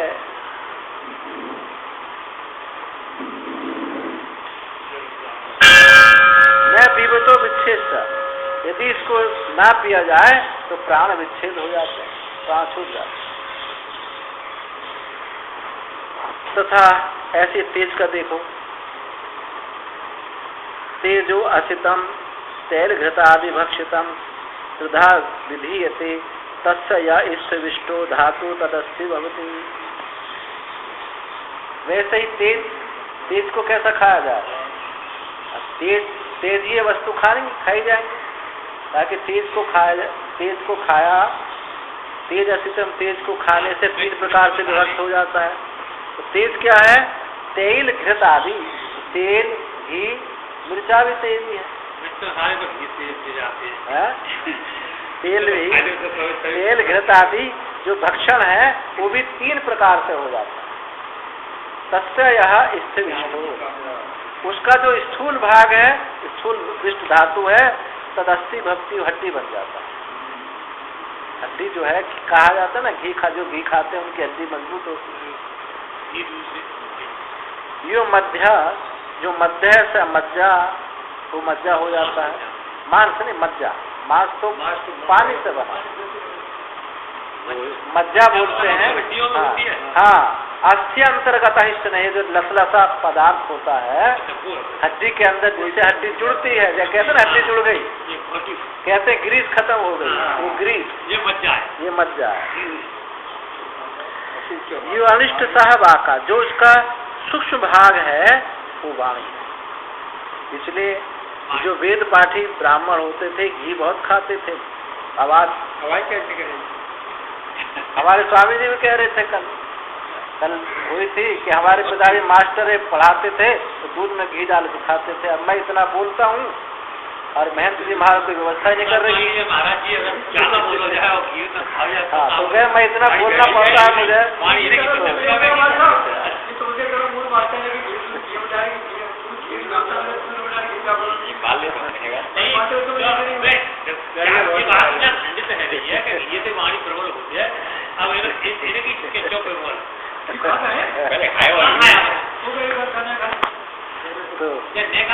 अनिष्ट तो भाग है वो, तो जो है जो सूक्ष्म भाग है वो वाणी। तेल घृत आदि भक्षणादि वाग विशदा, तेल घृत आदि के भक्षण करने से वाणी विशद हो जाती है। भाषण समर्था भक्ति, भाषण करने में समर्थ होती है। प्रसिद्धम, ये लोक में प्रसिद्धि है। यत एवं अन्नमयम ही सौम्य मनः आपो मया प्राणा तेजो मयि वाक, जो इस प्रकार है कि अन्नमय ही सौम्य, अन्नमय जो मन है, जो मंत्र आया ना, अन्नमय ही सौम्य मनः आपो मया प्राणा तेजो मयि वाक इति भूय एव मां भगवान विज्ञापयतु इति तथा सौम्यति हो वाचो। क्योंकि इस प्रकार है, अन्नमय ही हे सौम्य, अन्नमय ये मन है, और आपो में जल में ये प्राण है, और तेजो में ये वाक है। तो ननु केवल अन्न भक्षिण आखु प्रभृतयो वाग्मीमन वाग्मिन प्राणवंतश्च तथा अब मात्र भक्ष्य सामुद्रा मीन मकर प्रभृतयो मनुष्यन वाग मनुष्य तथा स्नेह पानमपि प्राणवत्तो मनुष्यनो चानुमेयम यदि संति तत्र कथम अन्नमय ही सौम्य मन इत्यादि। ये शंका की है कि केवल जो अन्न खाने वाले हैं, पानी नहीं पीते हैं, वो कौन है? आखू माने चूहा। चूहा अन्न खाता है, केवल अन्न भक्षण करने वाला चूहा इत्यादि बाघ में ना, वो भी बोलते हुए देखे गए हैं। प्रसिद्धि उसकी ऐसी है कि चूहा जो है पीते देखा, कई दिना बाद पिए तो इत्यादि वाग्मिना, उनकी बाघ भी बोलते हुए प्राणवंत से जीवित रहते हुए देखे अन्न खाने वाले, तो 8 दिन बाद पिए तो ये तो बताया है। तथा अब मात्र भक्षा केवल जल पीने वाले जो हैं, अब मुख्य रूप से बात है एक ही नहीं, बात सही है। मेरा मन करते हो तू आए और खावे गुजरो, पानी न दो तो मर जाओ। अरे वाह, पानी बिना मरे हो नहीं मरे, अन्न बिना मर जाए। अब मात्र भक्षा और केवल जल मात्र का भक्षण करने वाले सामुद्रा, मीन, मकर आदि जो है, ये भी मनुष्यनी मन वाले देखे गए हैं। अन्न नहीं खाते लेकिन मन इनके पास है। बाघ में नश्वर, वाणी भी इनके पास है। और भी स्नेह पान में भी शंका है। और स्नेह पान में भी जो केवल स्नेह पान करने वाले भी, यानी चिकनाई पान करने वाले भी, प्राणवत्तम, वो भी प्राण वाले देखे गए हैं। अब मनुष्य देखे गए हैं। तो अनुमेयम, ऐसा अनुमान, अनुमेयम यदि संति, ऐसे अनुमान यदि हम करते हैं तो तत्र कथम अन्नमय ही सौम्य, तो ऐसा कैसे कहते कि अन्नमय ही अन्न सौम्य, हे सौम्य अन्नमय ही मन है, ऐसा कैसे कहा जाता है? इत्यादि उच्चते, ऐसा कहते हैं कि देखो भाई ऐसा दोष नहीं है, नहीं से दोष है, ये दोष नहीं है, क्योंकि अभी हम बता के आए हैं सर्वस्व त्रिवृत्त कृत्वात् सर्वत्र सर्वोपत्ति, अभी बता का है सर्वत्र वस्तु त्रिवृत्त कृत है। जल है तो जल में अग्नि भी है, पृथ्वी भी है। और जो कोई अन्न है तो उसमें आधा भाग पृथ्वी का है, तो उसमें जल और जल भी है, जल है, अग्नि भी है। तो त्रिवृत्त कृत्वात् सर्वत्र उपपद्यते, उनको कम लगती है, उनको जो अन्न खाने वाला है उनको पानी की बहुत कम प्यास लगती है, तो थोड़े पानी से उनका काम चल जाता है। मनुष्यों में भी देखा है, कोई ज्यादा रोटी खा लेता, पानी से काम ज्यादा चलता है, किसी को ज्यादा पानी पीता, रोटी कम खाता। सर्वस्व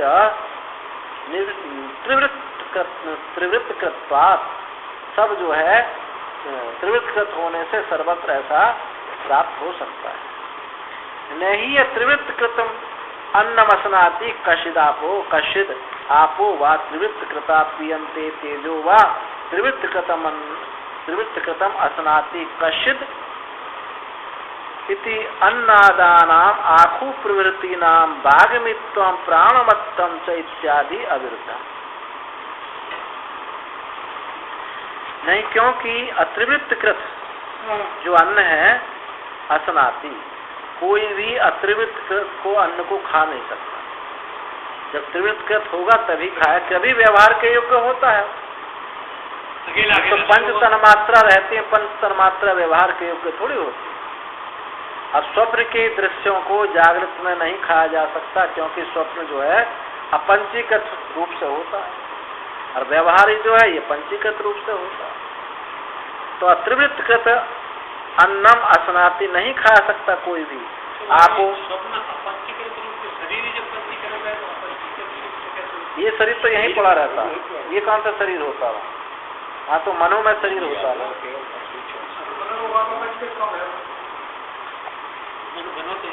ये शरीर जैसा आंख देख रही है ऐसा थोड़ी देखता हो, ये शरीर तो यहीं रहता है। ये आंख नाक काम करना बंद कर देती, वो तो दूसरा ही दिया पे पड़ो, हरिद्वार की यात्रा कर, वो दूसरा ही शरीर होता है। शरीर तो दूसरा, हाँ पंचीकृत होता है। पंचीकृत अपंचीकृत की परिभाषा ये है, जो व्यवहार के योग्य हो वो पंचीकृत, और जो व्यवहार के योग्य नहीं हो केवल प्रतीति हो वो है अपंचीकृत। तो स्वप्न केवल प्रतीति है, प्रतीति होती है ना, उनको उठा कर उन वस्तुओं को नहीं रखा जा सकता। जैसे आपने आज पुस्तक यहाँ रख दी, कल को भी उठा कर रखी जा सकती है, ऐसे स्वप्न के दृश्य को कोई उठाकर नहीं रख सकता, वो भी नहीं रख सकता क्योंकि वो जरूरी थोड़ी है कि वो स्वप्न उसको हो जाए, ये भी तो कोई जरूरी तो है नहीं। क्योंकि अत्रिवृत्त कृत अन्न खा नहीं जा सकता, कष्ट कोई भी आपो वाथवा जल, अत्रिवृत्त कृत जल भी पिया नहीं जा सकता, अथवा अत्रिवृत्त कृत तेज भी वो भी नहीं खाया जा सकता, कोई नहीं खा सकता। इति कश्चित इति अन्न आदानाम आखु प्रवृत्ति नाम से अन्न को खाने वाले चूहा इत्यादियों का भागमित्व अप्राणत्व इत्यादि जो देखा गया है, इसमें कोई भी विरोध नहीं है।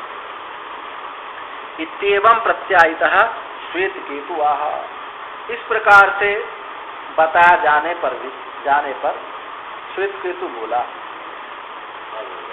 भूये पुनरेव माम भगवान अन्नमयमी स्वम्न इत्यादि विज्ञापयतु दृष्टान्तेन अवगम्यतु नाद्यापि मम अस्मिन् अर्थे सम्यक निश्चयो जाता।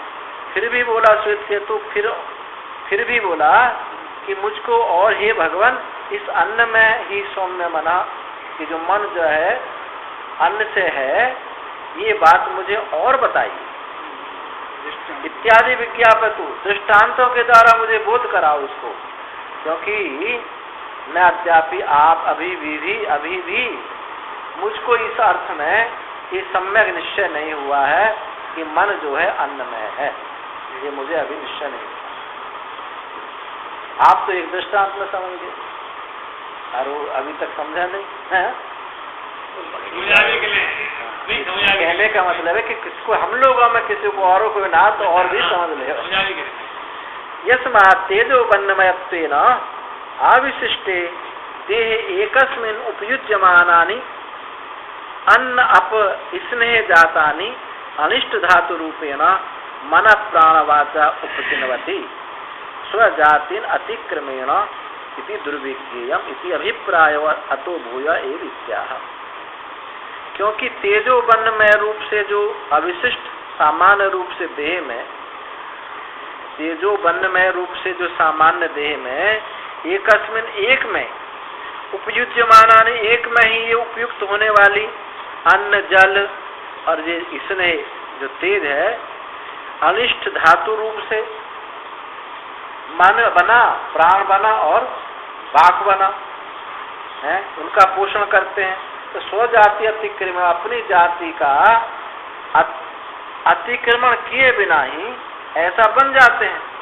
तो ये कहने का मतलब ये हुआ कि दुर्विज्ञेयत्वम अभिप्राय, ये जो बात है बड़ी दुर्विज्ञेय है, मुझे समझ में नहीं आ रही। इसलिए अतो भूया एव, फिर मुझे इसको कहो, क्योंकि एक तेजो मन, तेजो जल, तेज और अन्न से ये देह उसी का बना हुआ है और उसी में इनका उपयोग हो जाता है, खाए पिए जाते हैं और उसी से ये सूक्ष्म रूप बन जाता है।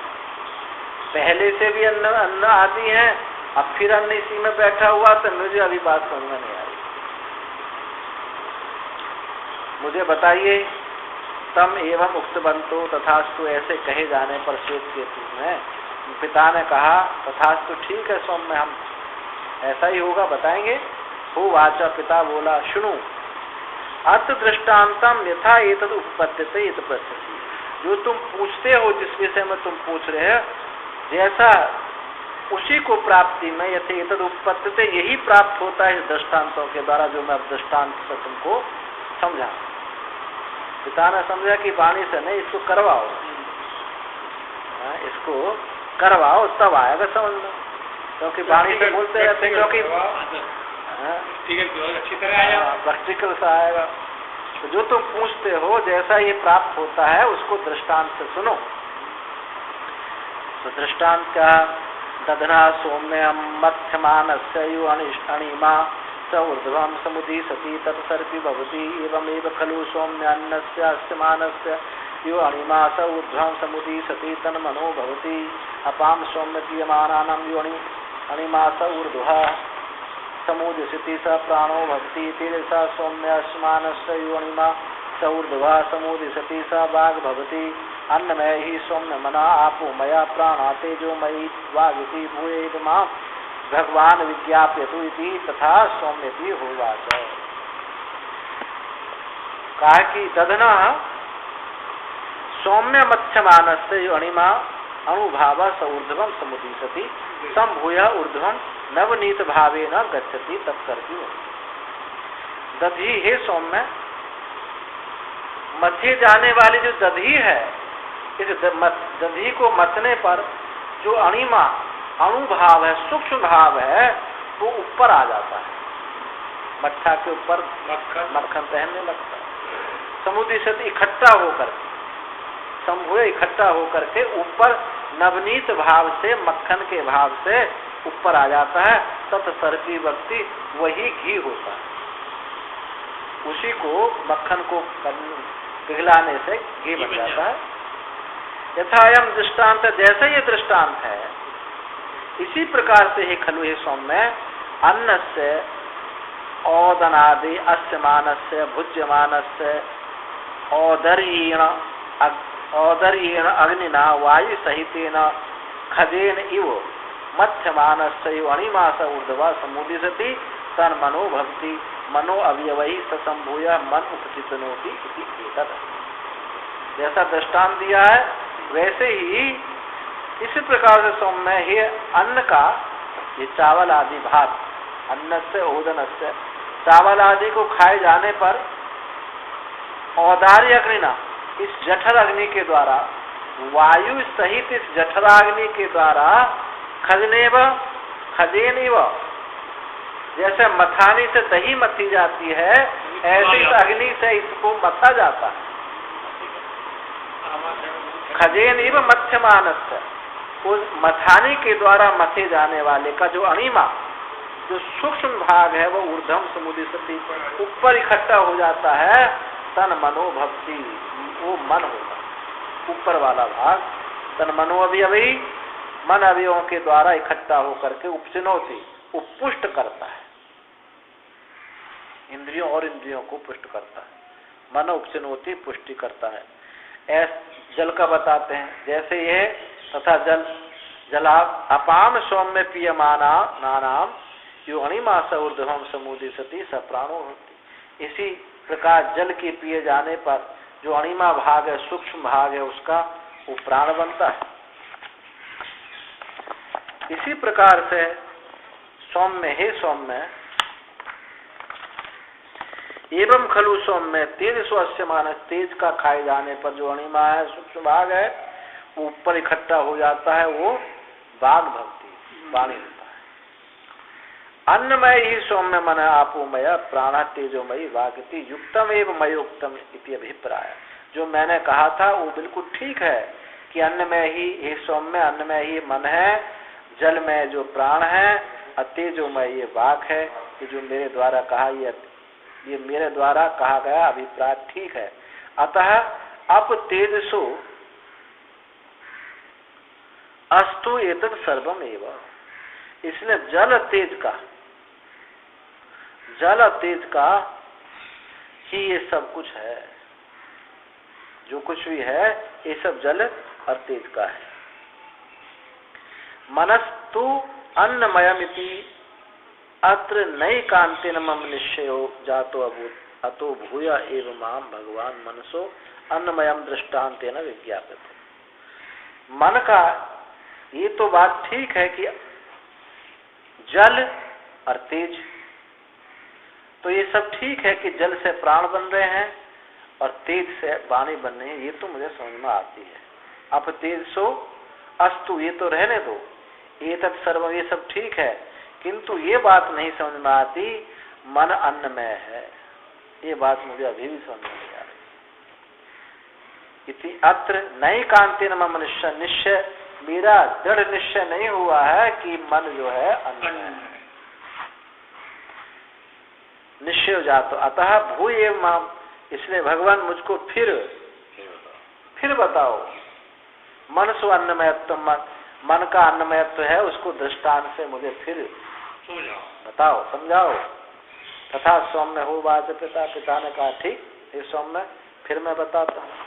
अब पिता ने सोचा कि ऐसा ही तो बहुत दृष्टांत, ऐसा मानने वाला नहीं, अब इससे थोड़ा करवाओ कुछ इतना मानेगा। क्योंकि जब पता चलेगा, हम एक स्वामी जी थे, हमारे एक महात्मा, बड़े अच्छे संत थे, स्वामी भास्करानंद नाम था उनका। एक जौनपुर की तरफ का एक भक्त था, रोज पंचदशी पढ़ाते थे, रोज। अब 15 वृत्ति व्याप्ति फल व्याप्ति बता रहे, तो अब खूब समझा, बड़े प्रेम से समझा, समझे ही नहीं। एक दिन डंडा उठाया, धू बजाया कसका। तो बोले गुरुजी आज आ गई समझ, आज अब क्या सुन लो तुम बता दूंगा। तो ऐसे ही यहाँ आरुणि ने सोचा कि ऐसा नहीं आएगा समझ में, इसको कुछ और थोड़ा बताना चाहिए। तो कहा षोडश कल सौम्य पुरुष पंचदशा हानि मासी अकामम अपह पिबा आपो मया प्राणो ना पिबतो विच्छेष्यते। हे सौम्य 16 कला वाला ये पुरुष है, और ये पंचादश हानि मासी कहा कि 16 कला वाला है। 15 दिन तुम भोजन मत खाओ, केवल जल पियो, तो तुम्हारे प्राण चले जाओगे, प्राण चले जाएंगे तो प्राण नहीं जाएंगे, पानी पीते रहोगे तो तुम्हारे प्राण जाएंगे। ऐसा करो, तब भूखा रहना पड़ेगा, तब समझ में आ जाएगी। तो अन्न से भुक्त से अनिष्ठो धातु स मनसी शक्ति मधात सो अन्नुपचिता मनसा शक्ति षोडशधा प्रभिज्य पुरुष से कलात्वेन निर्दिदीक्षिता। इस खाए हुए अन्न का जो अणुभाग है, अनिष्ट धातु है, वह स मनसी शक्ति मधात, वो मन में संचार, उसका मन में संचार किया, और वो अन्नुपचिता अन्न से इकट्ठा हुआ संपन्न हुई जो बढ़ी हुई मन की जो शक्ति है अन्न के खाने से, वो 16 प्रकार से विभक्त हो जाती है। जो हम अन्न खा रहे हैं ये 16 प्रकार से शक्ति वहाँ होती है, वो विभक्त हो जाती है। तो पुरुष की कलात्म रूप से निर्देश, पुरुष की इन 16 कला रूप से उसको निर्देश किया गया। जो हम अन्न खाते हैं यानी पुरुष की कला नहीं, मन की 16 कला।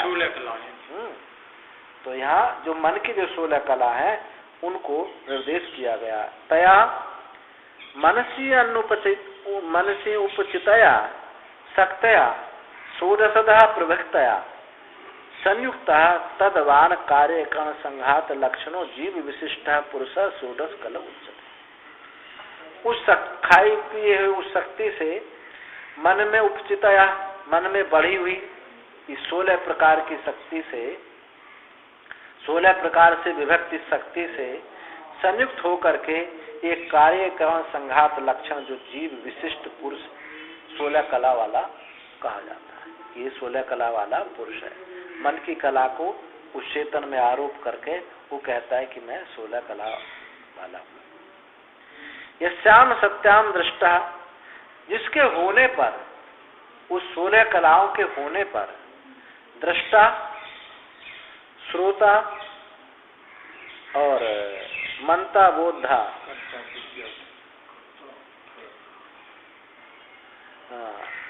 जिसके होने पर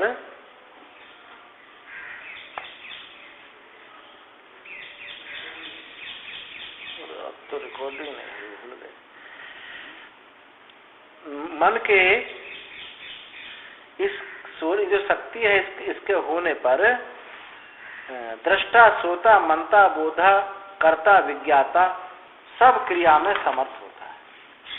पुरुष जो है इस मन की 16 कला होने पर ही सुनने में, बोलने में, मनन करने में, जानने में सब समर्थ होता है। बिना खाए हुए बुद्धि काम नहीं करती। ये मानाम च यस्याम सामर्थ्य हानि, इनके ना होने पर कोई सामर्थ्य नहीं है। वक्षति च, और आगे कहेंगे अथ अन्नस्य आई दृष्टा इत्यादि, ये कहीं श्रुति है। अन्नस्य आई कि अन्न की प्राप्ति से ही दृष्टा है। अन्नस्य, अन्न की प्राप्ति से ही वो देखता है। सर्वस्व कार्यकरण संघात से सामर्थ्यम मना कृतम एवं, संपूर्ण कार्यकरण संघात की जो सामर्थ्य है वो मन की ही है। मानसेन ही बलेना संपन्नो बलिनो दृश्यते लोक, और लोक में देखा जाता है कि जो मानस बल से युक्त होता है, भरी शरीर का बल खूब पुष्ट हो, लेकिन मनोबल नहीं है तो कुछ करने में सामर्थ्य नहीं है।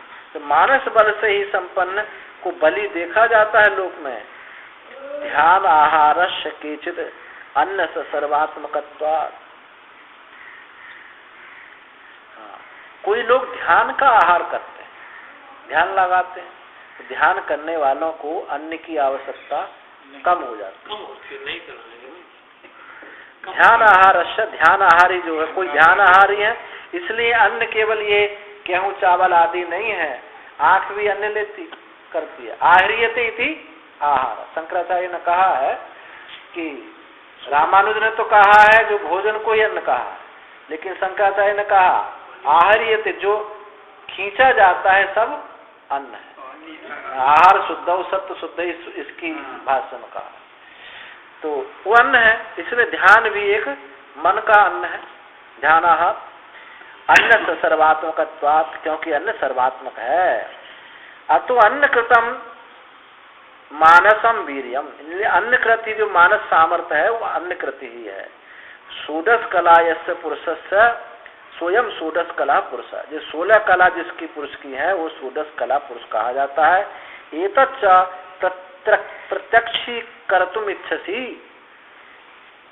पंचदश संख्याकानि आहानि मासी असनम माँ कारसी काम इच्छा तो अपह पिबम। यदि तुम इसको प्रत्यक्ष करना चाहते हो तो भाई 15 दिन तुम जो है मासी भोजन मत करो, 15 दिन का उपवास करो, तब तुमको समझ में आएगी, नहीं रोज पूछते रहोगे। मासी काम जिसको जानना चाहते हो तो 15 दिन भोजन मत करो, काम इच्छा तो, और यथेष्ट जितनी इच्छा हो उतना पानी पियो। पिब यस्मात् न पिब तो अपस्ते प्राण विच्छिष्यते, इसके पीने से तुम्हारे प्राण नहीं निकलेंगे। विच्छेदम आपस्यते यस्मात् आपो मयो अविकार प्राण इति आवोचामो, इससे क्या बात सिद्ध हो जाएगी? आपो में ये जल में जल का विकार ही ये प्राण है। नहीं कार्यम स्वीकारेण उपष्टम मंतरेण अभृश्यमानम स्थातुम उत्साहते, क्योंकि कार्य अपने कारण के आश्रय बिना विनष्ट नहीं हो सकता। जब तक कारण विनष्ट नहीं होगा तब तक कार्य विनष्ट नहीं होता। कार्य, क्योंकि कार्य अपने कारण के आश्रय के बिना वो अविनिष्टता को प्राप्त नहीं हो सकता। सहीवम श्रुत्वा, इस प्रकार वो सुन करके मन स्वन्नमयत्व प्रत्यक्ष कर्तुम इच्छन पंचदशाहानि नासानम न कृतवा, ऐसा सुन करके कि मन अन्नमय है, इस बात को सुन करके उसको प्रत्यक्ष करने के लिए 15 दिन उसने भोजन नहीं किया। अथा षोडशे अहनि हैनम पितरम उपससाद उपगतवान अनुपगम्य च होवाच किम ब्रवीमि हो इति। 16वें दिन पिता के पास गया और जा करके बोला किम ब्रवीमि, मैं क्या कहूँ, मैं क्या बोलूं, बताइए। आपने कहा कि 15 दिन भोजन नहीं करना, तो बताइए। इतर आह, तो पिता ने कहा ऋचा सौम्य जुनसी सामान्य अधिस्वेति, ऋचा को सौम्य शुक्ल यजुर्वेद, शुक्ल यानी यजुर्वेद सामवेद और ऋग संहिता को उनको सुनाओ, उनको पढ़ाओ, सुनाओ, कंठस्थ जो तुमने की हुई है सुनाओ। एवं मुक्तः पित्रा, इस प्रकार पिता के द्वारा कहा गया। न वै माम ऋगादीनि प्रतिभांति मम मनसी न दृश्यते इत्यर्थो, हे प्रभो भगवान इति। उसने कहा भगवान मुझे तो इनका प्रतिभान ही नहीं, याद ही नहीं आ रही है, मुझे मृगादीनि प्रतिभांति मम, मेरे मन में ये नहीं देखी जा रही, इनका प्रतिभान मुझे नहीं हो रहा। एवं उक्तवतो पिता, इस प्रकार कहे जाने पर पिता ने कहा सुनो, तत्कारणम ये न तानि ऋगादीन न प्रतिभांति, जिस कारण से तुम ऋगादियों का तुमको प्रतिभान स्मरण नहीं हो रहा है उस कारण को सुनो। अब पूरा उपदेश तो दिया नहीं जा सकता क्योंकि सुन भी नहीं पाएगा। तो तब हो बात, उसको बोले यथा लोके हे सौम्य महतो महत परिमाणस्य अप्यहितस्य उपचितस्य ईंधन अग्नि एक अंगारो खद्योत मात्रा खद्योत परिमाण शांतस्य परिशिष्टो विशिष्ट स्यात् भवेत् तेन अंगारेण ततोपि तत्परिणामात् ईषदपि न बहु दहेत एवं खलु सौम्यते तब अन्न उपचितानां षोडशानां कलानां एका कला अवयवती शिष्टा विशिष्टा स्यात् तया त्वं खद्योतमात् अंगार तुल्यता एतर्हिदानीं वेदान अनुभवसि न प्रतिपद्यसे श्रुत्वा च मे मम वाचम अथा शेषम विज्ञाससी असानम मुक्तस्व तावत्। पिता ने कहा कि जैसे लोक में, हे सौम्य, जैसे लोक में बहुत परिमाण, बहुत विशाल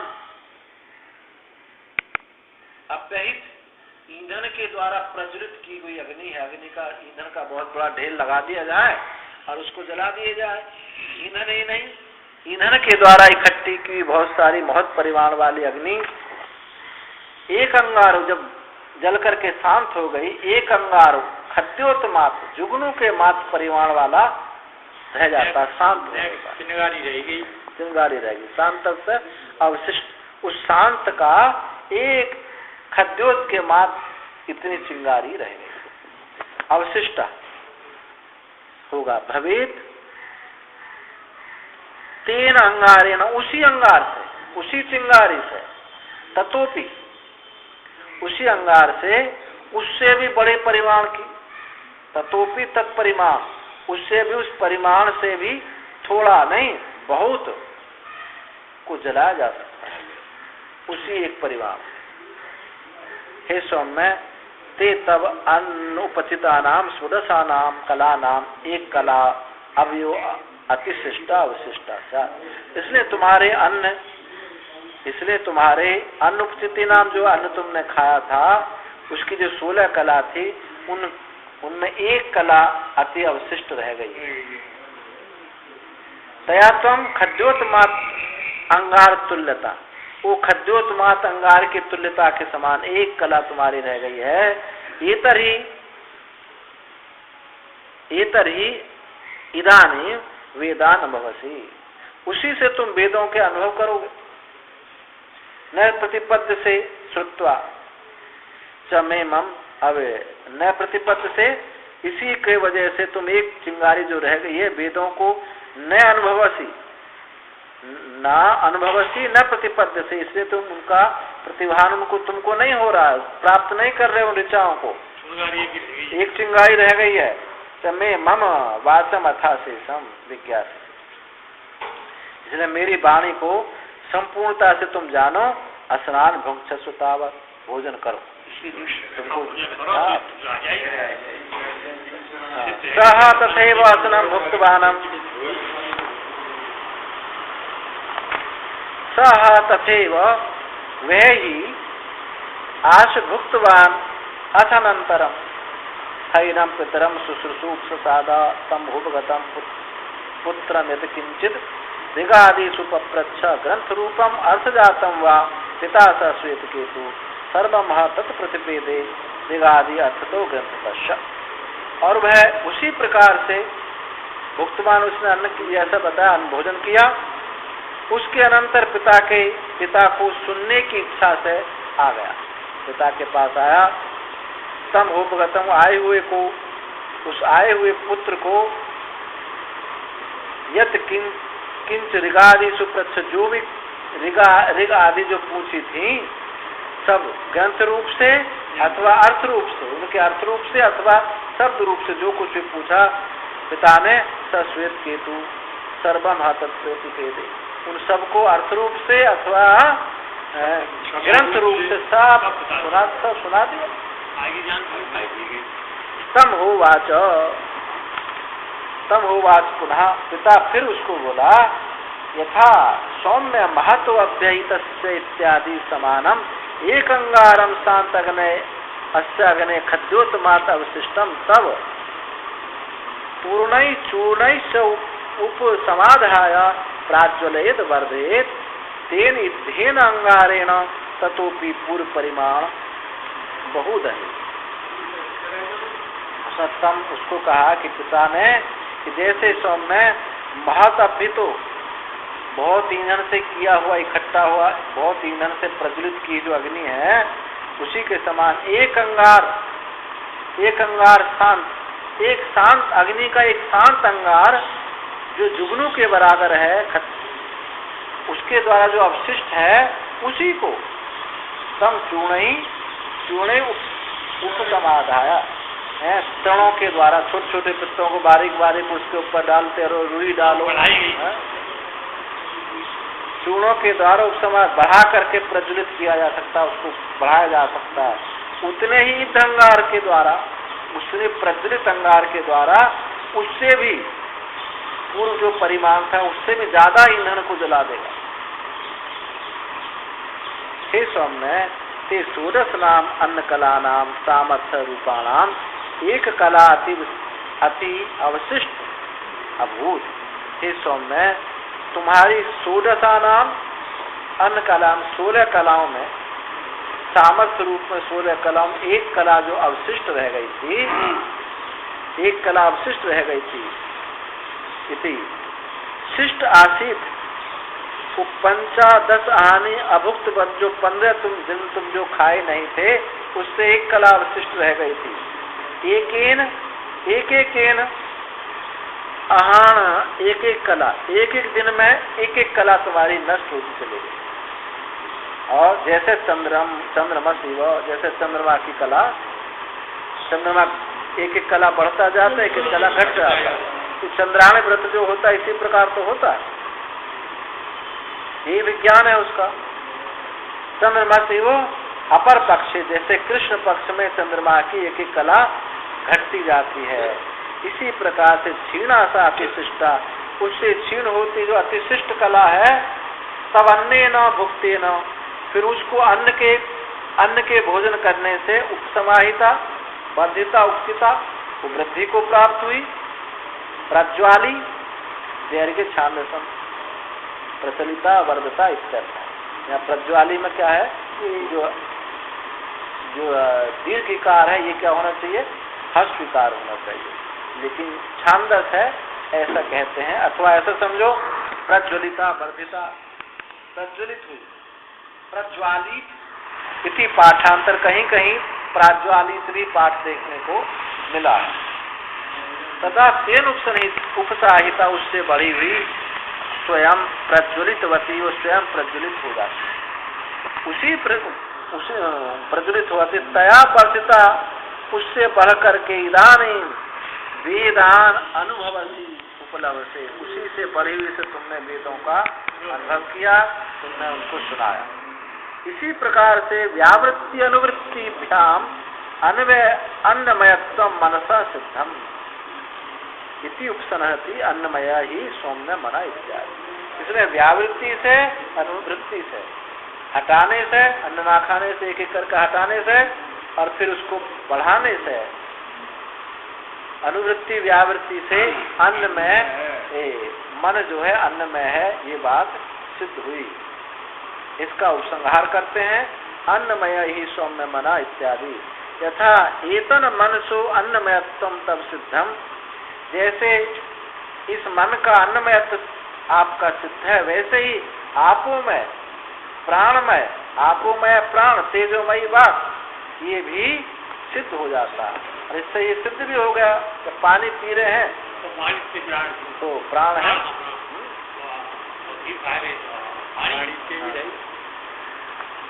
तद एतद आस्य पितु उत्तम, तद एतद वह यही पिता के कहे हुए मन आदि नाम, अन्न आदि नाम में विद्यते। इस प्रकार पिता ने जो कहा था मन अन्नमय है, इस अन्नमय आदित्य को जान गया श्वेत केतु, इस अन्नमय की अन्नमय मन जो है अन्नमय है, इस बात को जान गया। द्विभ्यास त्रिवृत्त करण प्रथम समाप्त करता है, दो बार जो कहा है त्रिवृत्त करण की प्रक्रिया। ओम पूर्णमदः पूर्णमिदं पूर्णमुदच्यते पूर्णस्य पूर्णमादाय पूर्णमेवावशिष्यते। ओम